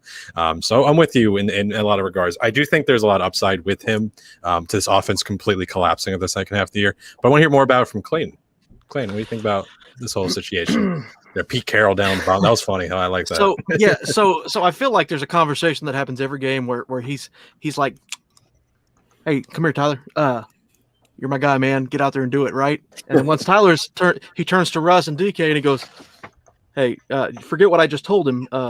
You know what to do, right?" And then every once in a while, Lockett gets mad and he goes, "Okay, fine. Y'all just get him the ball this game, right?" The volatility is horrible, and I don't think people acknowledge it enough, because I have people that I'm in leagues with, I'm friends with, and they're like, "Oh, should I trade this consistent wide receiver with upside for Tyler Lockett?" And I'm like, are you in a best ball league? Because otherwise, no. I want DK. I think Russ is going to cook, and I think DK is going to eat. And of course, Lockett is going to have his couple of games. Even a blind squirrel finds a nut every now and then. So, yeah, I'm out on Lockett, man. Sounds good. We actually have a question in the chat here. It was directed only at Shane, but I think we got the rest of us can help answer as well. So that is Psycho Bo. If you guys follow him on Twitter, if you don't, you need to, because he's the Psycho Bo follow me is my worry. I don't know, but we'll find out. So he's a former fantasy football astronaut with me. He says, should I be worried about JT this season or ride him out? Thank you. Bo, I don't even it doesn't matter. You guys don't even have to answer this question, because I know Bo well enough that it doesn't matter. If I told him to not ride JT out, he would still ride JT out, because he absolutely loves JT. With that being said, ride JT out. Because if you look at this roster, T.Y. Hilton's getting old. I like Michael Pittman, but I don't know if we're sold on him yet as a dynasty asset or even a redraft asset. Offensive line is very good even without Quentin Nelson, and he should be back by the start of the season. Yeah, I think both are actually going to be possibly week 1, as well as Wentz. So yes, I'm riding JT out. And if you look at some other stats from last year, and Matt, you can probably solidify this for me. If you look at some running backs that actually performed really well last year, their offensive lines were garbage. And we'll refine the garbage term a little bit. They were at least in the bottom half of the league, 16 or lower, when it comes to offensive line play. So that almost, I won't say it's a causation or correlation, because yeah, that's not an argument I'm prepared to make. But yeah, I think I'm going with JT this year, no question. Yeah, and it's going to be just a question of like what's really happening with the offensive line, because there was an offensive line that really had a great push last year, 3 yards per carry before even hitting contact. That is some elite numbers. That's when you're not able to just pick up, enough yardage where you do that, 2 or 3 times, you got a first down. Yeah, offensive coordinators and head coaches are going to love that because that's really what they want to do. They're trying to beat the clock. They're trying to move the ball. That's all the things that really, for the football side of it, not NFL, like for fantasy for our guys, those are things that really make offensive coordinators and head coaches really happy. Now they just changed off the offensive coordinator because I believe was it Serini who went over to they changed because Marcus Brady was their QB coach, is now the offensive coordinator for Indianapolis. So this is a team that has used though their backup running backs for the past years. I believe I had the numbers from 2020. They would have their backup running backs garner around 200 touches per season. Not one guy, could be a few guys, right? So you have Marlon Mack and Nyheim Hines. And Nyheim Hines is a very good pass-catching running back, and he's a very versatile guy that can use secondarily. So does that hurt Jonathan Taylor a little bit in terms of what his overall ceiling is? Jonathan Taylor, to me, is a first-round running back. He is my lowest first-round running back, and I think it's mostly because of just really what we got up there towards the top. So it's really like a question, I'll throw it to you guys in a sense, because I know I have him ranked. So like John, right hand for Jonathan Taylor, left hand for the other guy, right? It's all for you, right? This is redraft full PPR. Who's the other guy? Well, I'm gonna rattle off some names. Yeah. So Jonathan Taylor or Aaron Jones? Left is for the other guy, right? So left is Aaron Jones, right is Jonathan Taylor. Okay. So I have Aaron Jones right behind Jonathan Taylor, but they're both gonna be first round picks for me. It's very close, but I'm going Aaron Jones from a PPR standpoint. Sounds good. Jonathan Taylor right hand, left hand Joe Mixon. Jesus Christ, give me Jonathan Taylor. There's a drop off twice on Sunday. Yep, because again, that's a guy that's even in my ranks is 11th compared to Jonathan Taylor at 9, Aaron Jones at 10. There is a drop off. That's a different tier for me, but it's still considering people have to understand, overall rankings and all that, right? Jonathan Taylor or Nick Chubb. So we got Nick Chubb. We got a bunch of chubbies. Right? It's tough. You going to make me pick? Yes. Okay, I'm going with Browns fandom. Okay, so we got 3 Chubbs and 1 Jonathan Taylor. So Jonathan Taylor over Nick Chubb, what do you like a little bit more about his receiving outlook? You like a lot more what the offense is going to be overall, or maybe just an overall touch workload? No Kareem Hunt. Because Kareem Hunt, you can at least compare to whatever Marlon Mack and Nyheim's together could possibly be a Kareem Hunt. We don't really know because Kareem Hunt wasn't necessarily a good overall running back. He was used in a lot of closing situations. I keep bringing that stat up. 48% of his touches were used in the fourth quarter when they were trying to close out games, and Nick Chubb was already dominating. So let's see what really happens in another year and all that. Yeah, no, I think Chubb, despite his lack of passing volume, has running back top 5 running back upside. And he did see some work down the stretch. He ran 15 targets or so in those last few games. He was also really out. I called it his plays ran. Less than 15 plays, which are targets, carries, all of that.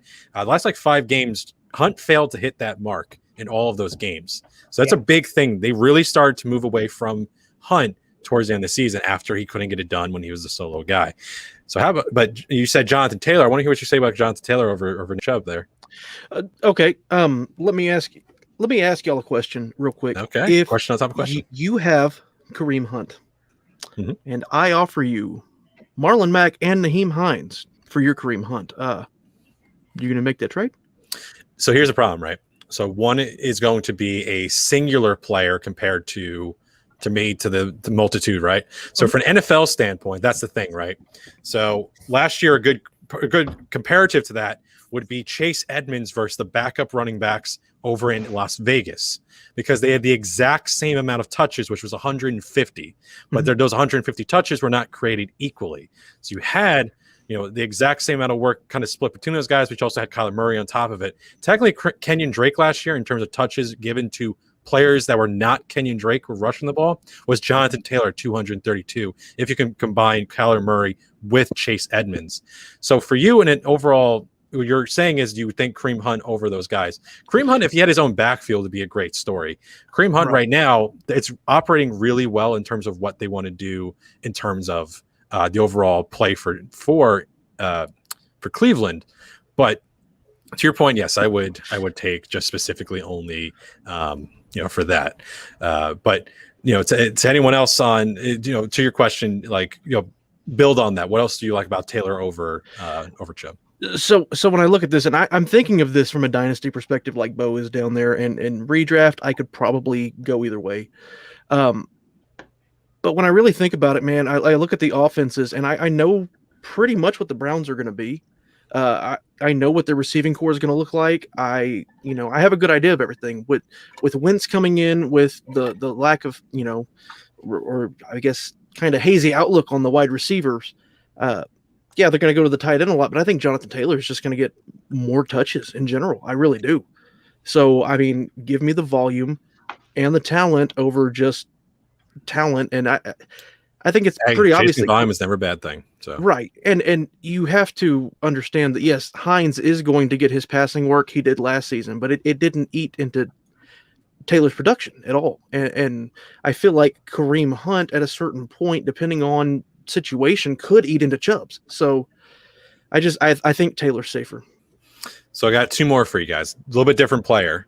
So Jonathan Taylor, Derrick Henry. Redraft or dynasty? Redraft. So we got redraft, Dynasty, Jonathan Taylor, obviously. redraft, Derrick Henry. So we got Henry. Right hand is JT. Right hand JT, left hand Henry. JT. All right, split. Let's hear from Craig. What do you think about so with Derrick Henry there over JT? He is still just one of those guys that he owns his own backfield currently, and we haven't seen anyone push him for it. There's going to be less attention to him if that's possible from what they had with adding Jones to Brown. There might be some taken away by passing more, but I think his efficiency, oddly enough, could go up. Now, those that believe he's going to hit the cliff this year, I can completely understand that. He's proven me wrong enough that I'm not believing he hits a cliff until it gets there, sort of like Brady. So sounds great. And one last guy, a little bit different player, and this is full PPR we got to think about. Right hand Jonathan Taylor, left hand Austin Eckler. PPR, full PPR. Left hand Eckler, right hand JT. We got split. Evan, tell me about Austin Eckler. I thought I was on mute. Okay. I really, in PPR, Eckler could be a freaking monster, man. He's going to be a monster. And if for any reason he finally can get that goal line work, the ceiling for Eckler is through the roof. But we know he's going to. There's really no one behind him. He's going to get all the work. So not only is he going to be a workhorse, he's going to catch a ton of balls. And if he can stay healthy and, like I said, get that goal line work in a potent offense with Herbert and Keenan Allen, Mike Williams, I think you could see Eckler possibly creep up into the top 6 backs. So I'm a big Eckler fan this year, for sure. And like I said, if he gets that goal line work, then it's over. Excellent. So Shane, from our private chat, you're kind of fading there, my man. You're getting a little tired. You've had a lot of stuff this week. We can still go on with questions. Anyone who still wants to stick around. Otherwise, like I said, let's do it. I'm good. So Christian Botella, who was in the chat, was asking me for you guys' handles. So I was DMing that to him on Twitter real quick so he can follow you guys. Cool. He appreciates the support and the answers. But yeah, so let's hit the next question here. With Cam Akers gone, and prayers up to a speedy recovery, and I think if there's somebody that can potentially break the mold or the history of Achilles injuries, Akers got a pretty good shot with him only being 23. I really hope so. how good is Daryl Henderson going to be this year from a fantasy perspective? And do Jake Funk, Xavier Jones, or I think that's it for running backs on the roster that are rosterable in fantasy. Do they have any value behind him, or do they funk up Daryl's value? Yeah, they have Raymond Calais as well, but they're all either 7th round picks or undrafted players, so that's something to consider. If anyone's got I have a really good jump off spot for Henderson, at least in terms of a coaching standpoint, unless someone wants to take the lead. Yeah, go ahead. So Henderson, my belief is that if the coaching staff, who has not changed really hands in terms of McVay is here, so the same GM, we have the same identity of what the Rams want to be, right? Daryl Henderson, they go out and spend a 3rd round pick on him, and we don't see a real collective, big usage. We never he was behind Gurley, and then the year that we said, okay, Henderson is now technically at one point the lead back, they sent a 2nd round pick on Cam Akers. If they were confident in Daryl Henderson, in my belief, they wouldn't have spent better capital on Akers. So it's not to me a complete replacement player. So if we're midway into the season and we're already, teams have been, players have risen and fallen in value, players have been hurt, we have players going to get traded, we have everything going on, right? Preseason, you're trying to field the best team possible, and you're trying to just project out and see what the range of outcomes for this player is going to be, right? So this exact moment with Daryl Henderson, for me, I think he's just an RB2 and a low-end RB2 at that. I think you have to actually move touches from the running back position to the quarterback. Matthew Stafford got a bump after this for me. I think you actually see more usage in guys like Van Jefferson, who is going to be at one point buried on the depth chart. You're going to see guys like Higbee. You're going to see guys like Van Jefferson, players that were going to be used in terms of touches, going to Akers in terms of receiving game and that sort of look, because I think that was going to be a good point of emphasis for him. He was going to be a near top 12 running back, guy you could have said around like Joe Mixon, Antonio Gibson, those sort of guys. Now, I think Van Jefferson in deeper leagues should probably pop up. Tyler Higbee got a little bit of a bump. Does Robert Woods get a bump because they've used him in the rushing game in previous years? He has had situations where he's actually had weeks saved because he would have a rushing touchdown or any sort of matter like that. Sort of odd sort of weeks. He has 1 or 2 weeks per year where it's just oh, okay, cool. He has a rushing touchdown on top of what he's doing normally as a receiver, which is excellent to see because you want to have guys who can do multitude of ways. Look at fantasy Twitter with Laviska Shenault. Everyone loves talking about Visca because he does a little bit of this and a little bit of that, right? But you look a little bit more towards Stafford. Now, it is a new quarterback. It's a very difficult system, 100%.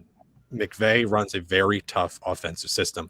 We saw that down in Tampa Bay. It took weeks for Brady, who's one of the smartest, most he's the oldest guy in the league. Unless there's a kicker, I think maybe Mason Crosby might be older. Well, no, Dennis Perry retired. Hold on, now I got to check you on that. Keep going.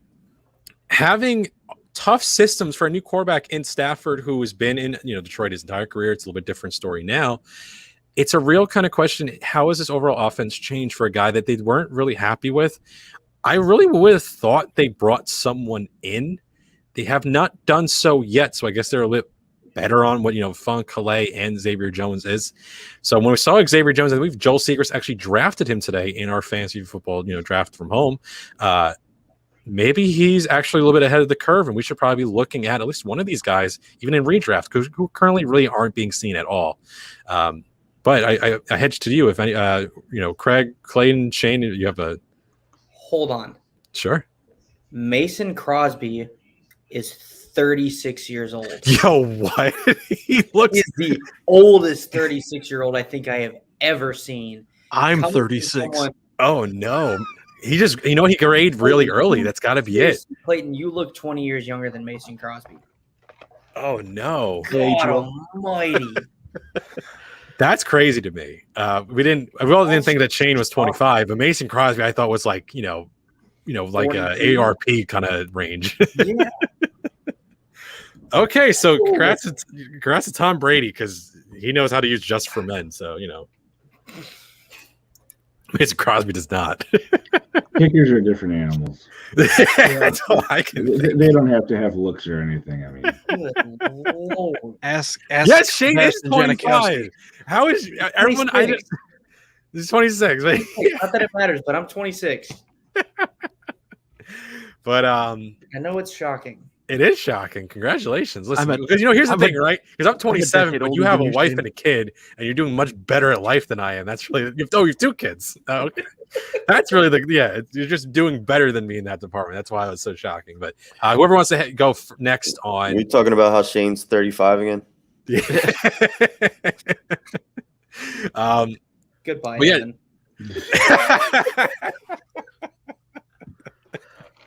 But whoever would like to go next on. You got to fix the order there. Otherwise, it's going to mess up your other stuff. But Craig, if you want to go next on Daryl Henderson, talk about that backfield, that team. I agree with where you said you think he's going to end up sort of at that back end RB2, because I agree that the coaching staff doesn't completely trust him to sort of be the guy. They showed that with what they did in the draft. Which one of the two is it going to be, Jones or Funk? I have no idea. So if you want to take a dart throw on either one of them at the end of a draft or both, because you want to get a piece of that, great. Have at it.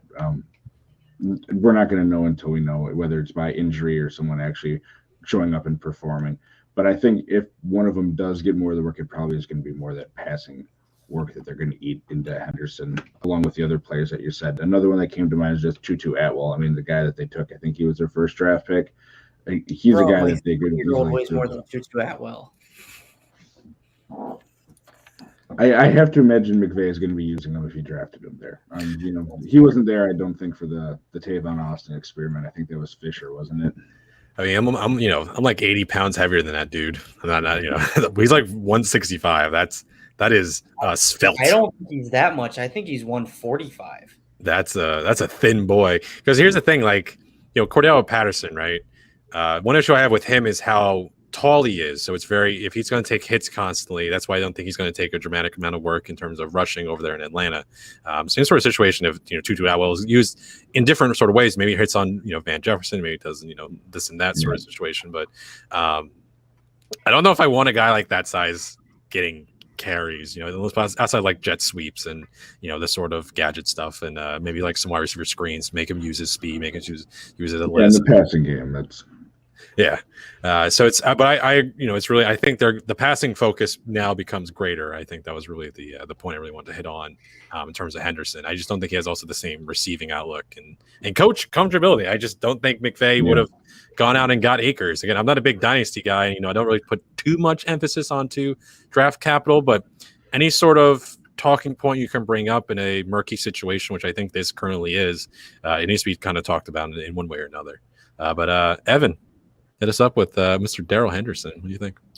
Yeah, I don't mind, depending on how your draft looks, going after him.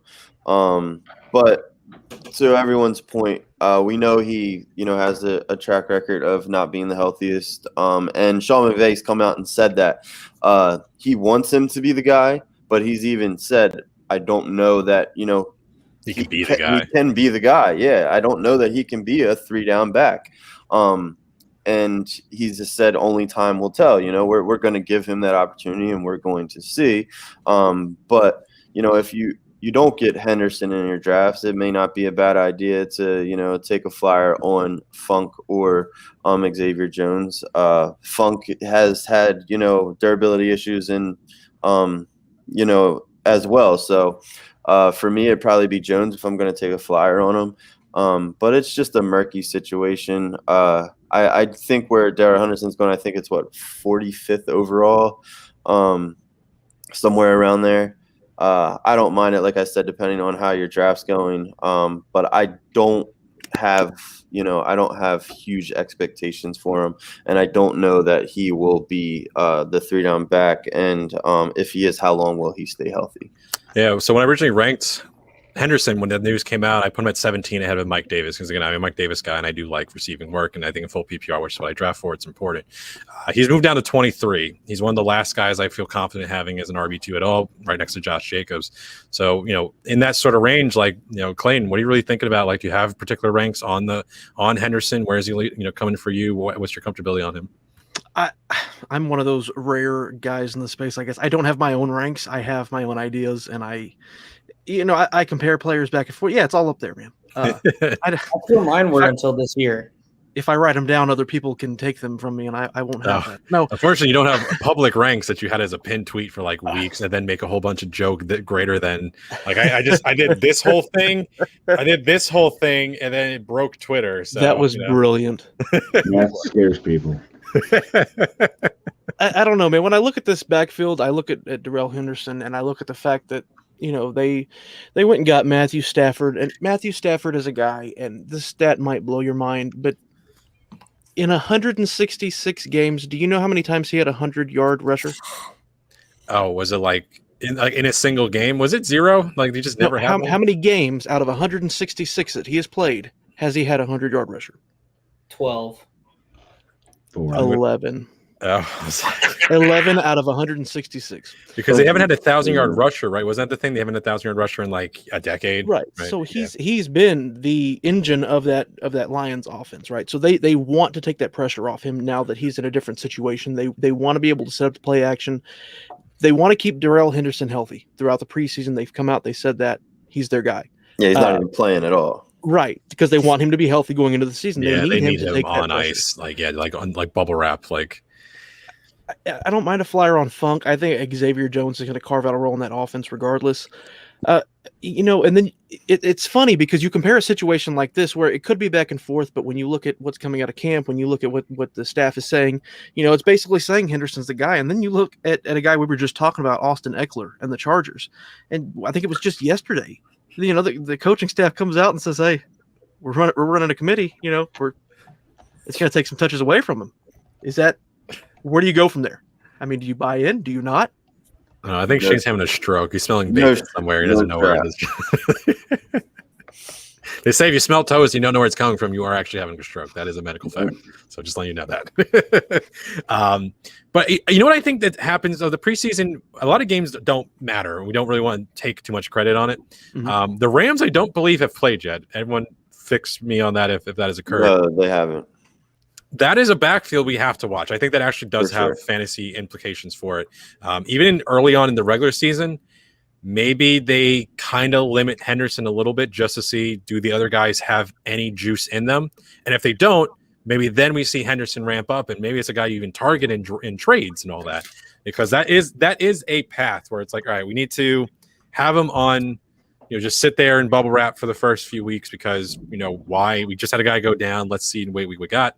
But after that point, this is a team with playoff aspirations. This is a team that was there with Jared Goff, and there was a team with a solid defense. I was actually a little surprised. I had the Rams DST a little bit high because I got them today, and I was like, Craig says, yeah, they're not one of the top 3, and I had them in the top 3. I was like, all right, I need to change my rankings on those guys. Yeah, they're my number 2. Yeah. So I was like, I am probably incorrect on that one. But Mr. Shane, you said you wanted to do right hand, left hand on the receivers over there in LA as well. You're talking about the Mr. Woods Cooper Cup? Okay, right hand Robert Woods, left hand Cooper Cup on 3. 1, 2, 3. All right, so I think we got to go over to Craig there, Mr. Cooper Cup. Mr. Craig, you are going with Cooper Cup. You're getting solo layout here. That's too bad for everybody watching. You're beautiful. In a PPR league, Matthew Stafford reportedly has a great connection with him already. Cup and Woods are both, the main guys there. And just based off the early comments and the fact that it's a PPR league, I'm going Cup. So they're close for me. Ridiculously amazing analysis for you. I could see both of them finishing as wide receiver ones this year. I think that's their upside. Have we? I really don't have that information, but I think that's something I really want to dig into. Was the last time we had 2 receivers on the same team finish as wide receiver ones in the same season? 2019, I think. Ridley and Godwin and Evans. Oh, I think. Oh yeah. Because there was also a 5,030 touchdown season. So I have to think about, what does that look like in 2021? Because that was, they were, that defense wasn't established yet. Outside the run defense, they've been a pretty solid unit on that regard for a few seasons. But they were just, how much they were getting themselves down in games because Winston was turning the ball over on their own 30. That's really what led to such an offensive explosion that was really needed. But It's close. I would like to think that Woods and Cup, if you can have either of them, I'm pretty stoked with that. I lean Woods just a bit with actually the aforementioned Mike Evans right between them, because having guys like that like directly back to back, I don't like doing because I'm a coward. But I have one guy kind of just supplemented right in between with Mike Evans, who's actually going probably earlier than them, but I'm not a Mike Evans guy. Gotcha. And with Woods, I mean, Cup definitely had outplayed him in the touchdown department, so I think Cup's due for some regression there. And Woods only had, I think, 2, so he is in for or no, that was 2019, I think, is what I saw. But I still think Cup had him last year in touchdowns, and I think with Stafford there, they both could score a decent amount of touchdowns, so and I think Woods is going to take a step forward there. But I mean, I think they're just so close in ADP. I mean, you're really picking hair, you know what I mean? You're really having one of the other guys, like one of the other, you're happy with it. Also, I went to a baseball guy. There was a guy who just threw a no-hitter in his first career start, which is wild to me. Oh, really? I saw that. Who was that? Tyler Gilbert against the Padres for the Diamondbacks. It's nuts. Damn. Because Padres are good. So first career start. Yeah. Wow. Have a day. Yeah, Tyler Gilbert becomes the 4th pitcher in MLB history to throw a no-hitter in his first career start against the Padres. We've had a few of the no-hitters this year, man. We've had a lot. We might be close to the record. I think we get like 1 or 2 more. Yeah, John Means for my Orioles threw one. What a team. What a team, man. Hey, at least you're not a Cubs fan. Oh. So I'm a Sox fan. Dude, I got the right behind me. Did you enjoy the game with Corbin Burns the other night if you're a Cubs fan there, Shane? No. Dude, I just traded him away. Corbin Burns is unreal, man. Last 3 games. So it's right 3 against the Rangers. What did Burns had 10 straight strikeouts, right? He had 10 in a row. He tied the record. Jeez, I in a technical like baseball dynasty league, I traded him away like for picks. I traded him and Minea away for like Kyle Gibson and Aaron Savale for a 4th and a 7th for like a 10th and a 12th. Man. But it was just because that team's like I was like, I decided probably too late that I was out. But the 4th round pick in that was like we went on in the 7th round was also a good thing. But Corbin Burns, like my season's done in that. So what else do you want to roll with here, Mr. Shane? Okay, so before we ask the last question, I don't know if the 4 of you are comfortable with it, but we're about to sing my buddy Christian Botello happy birthday because it is his birthday today. Sure, let's do it, man. Oh yeah. On 3, 1, 2, 3. Happy birthday to you. Happy birthday to you. Why is it so slow? Happy birthday, dear Botello. Happy birthday to you. It sounded less like a happy birthday and more like a hymn at a funeral. It was like a funeral dirge. That was somehow worse than FYF. I expected the lights go out, the Undertaker to pop up somewhere, man. Okay, so let's wrap this up with one question and not make us sing anymore. Last question. This is from JT Scene, good buddy of mine in one of our group chats. In redraft this year, are you guys going with Traquan Smith or Gabriel Davis? Similar ADP and usually are both available when I get to that point in the draft. We are going to start with Clayton and end with the redraft master, Mr. Methodical. So we'll go Clayton, Evan, Craig, and Matt. Dave, don't do that. Dave in the chat, don't do that. Yeah, for me, it's Gabriel Davis, man. I like what I saw last year. I like that offense. Knowing who's going to be at quarterback. If Traquan was going to do anything, I think he would have done it already. And thrusting him into this wide receiver 1 role is not going to help. I'm out on Traquan. I'm more in on because of Michael Thomas being out. I'm more in on Troutman. I'm more in on Kamara and Latavius, but not Traquan. So give me Gabriel Davis. I like the talent. I like the team. Yeah, I can't really add much to that because I'm on Gabriel Davis too, and it's pretty much all he just said. Traquan, he's going to obviously get more opportunities to, show what he can do and maybe take that leap. But we saw Gabe Davis, we saw him, we saw his potential. And in that offense, he has the potential. While he probably won't score as many touchdowns as he did last year, especially with Emmanuel Sanders there. I still, love the potential of Gabe Davis, and I just don't think Traquan has it, regardless of the opportunity he'll get. So Gabe Davis for me. All right, Craigie Poo. I am going with Gabe Davis as well. And if you had to have me pick someone from the Saints, I wouldn't be taking Smith. I'm actually Callaway. Yeah, would be the guy that I'm taking at the respective ADPs. Nice.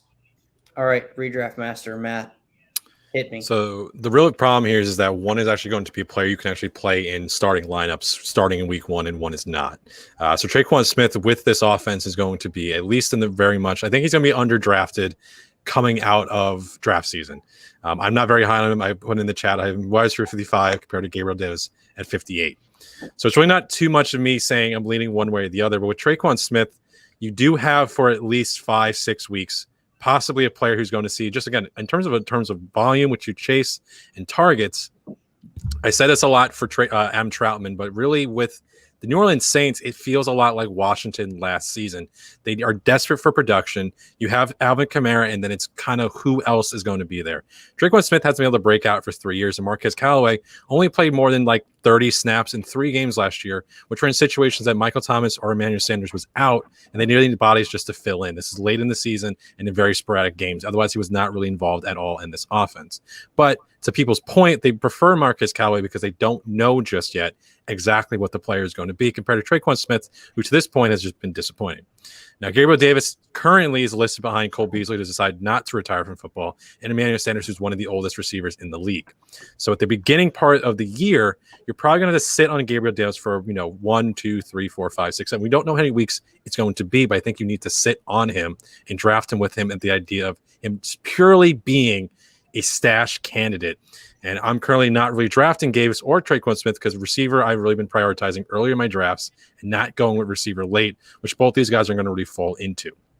So for Gabriel Davis, go with the idea that you're not going to be looking at him in your starting lineup anytime recently to the beginning of the year. Traquan Smith, by week 2, we're probably going to figure out exactly what their situation is going to be with receivers and Troutman. It looks like we're leaning towards Taysom Hill being the starting quarterback after the reports today following the Saints game. So take that as you will and compare it to what the players are going to be. But Michael Thomas, currently, I'm still optimistic at week 7 as his return point. No prior knowledge to that. So Gabriel Davis is my wide receiver 64 in my rankings. But the reason I like him a lot, probably even over his current ranking from a dynasty standpoint, is he is one of a handful, I don't know off the top of my head, that scored in the range. So I've got different different columns for rankings and whatnot. One of those is an advanced analytic called target separation. Shout out to Eagle Dan for pointing that out to me. Gabriel Davis scores a 3 out of 5 on the target separation metric. So that is a reason that I am targeting him, because that to me means he is getting separation on all of his targets. There's only 1 5 on the list, and I don't think any of you mother truckers can probably guess who it is unless you go look it up on Roto Underworld. But Gabe Davis is a 3, and that puts him in more of an elite, I won't say elite tier, but a better tier than most players in the NFL.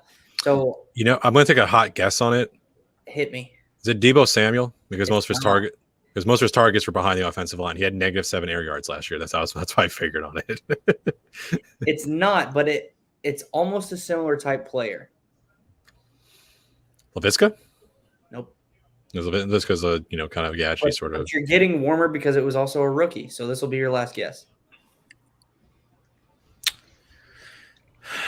The only other rookie, Henry Ruggs. There it is. Yeah, he just got overthrown like crazy. I was watching a lot of film on him, and the amount of separation he gets, dude. if he could just get the ball to him. Exactly. He has 2.31 yards per target separation on all that's what he averaged last year, and he is the leader in the NFL. So this is a screaming reason to go buy Henry Ruggs in Dynasty. But Gabriel Davis scores a 3, and just to give you the range of what that score means for me on my actual rankings. Where are you getting this metric? What is this metric again? RotoUnderworld.com. It's Roto Underworld Okay. target separation. Okay, cool.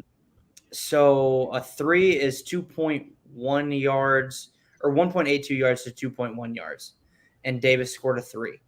So the way I've got it broken down is elite is 2.31 to 2.18, solid is 2.17 to 2.11, good is 2.10 to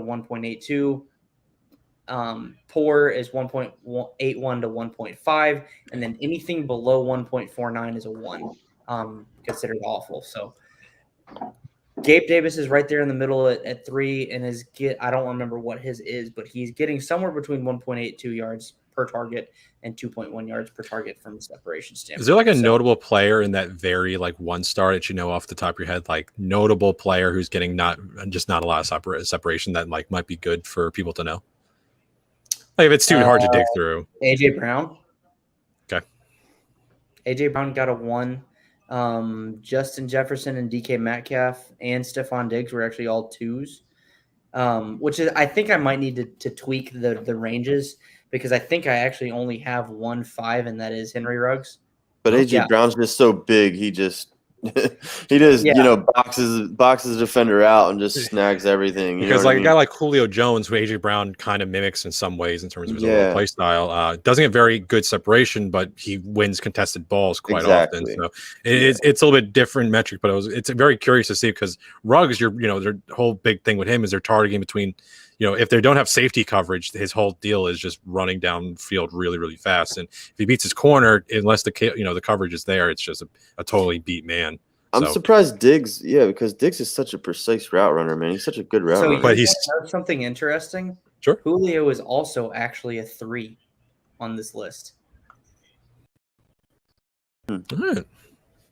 Yeah, I'm gonna have to look into that. I like that metric. Yeah. I love so route running is one of the metrics that I really, really look into. And I feel like this kind of shows you who can really be an elite route runner. And that's why I think I also might need to tweak the ranges just a little bit because like you guys said, Stephon Diggs being a 2 is kind of surprising. Yeah, for sure. Some get blanket coverage that plays into it as well. So exactly, there's different metrics playing in for sure. Like Keenan Allen, we know has one of the greatest footwork in the league. We know Michael Thomas has great footwork, but typically they're targeting in areas where there's multiple defenders on them. Especially if like it's Thomas who breaks into the middle of the field. Typically, there's a linebacker somewhere within X amount of yards. So very true. Totally. Okay, so gentlemen, it has been a pleasure. Oh hell yeah. This is the second to last event for the Fantasy Football Expo at home. We'll throw that up there one more time.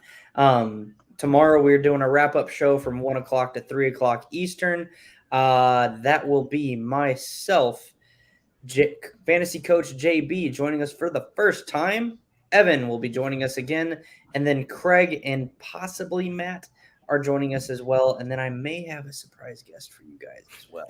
So that wraps up tonight's episode for the Fantasy Football Expo at home. Thank you again, guys, for joining us. It has been a ton of fun.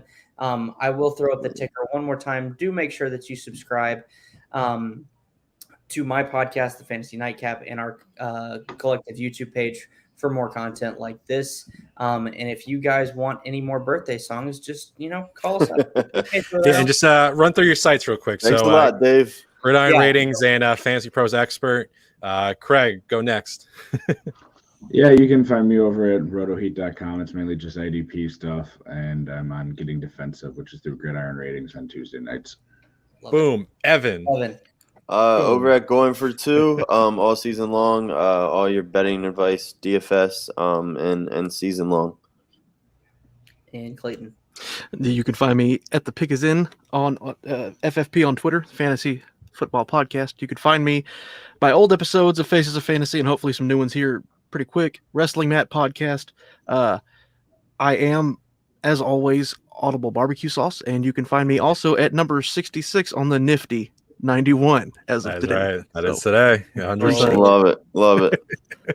All right. Well, that wraps it up tonight. Thank you guys again for joining us. And thanks for the chat, for throwing questions to us. This was a fun episode. For Cheers. sure.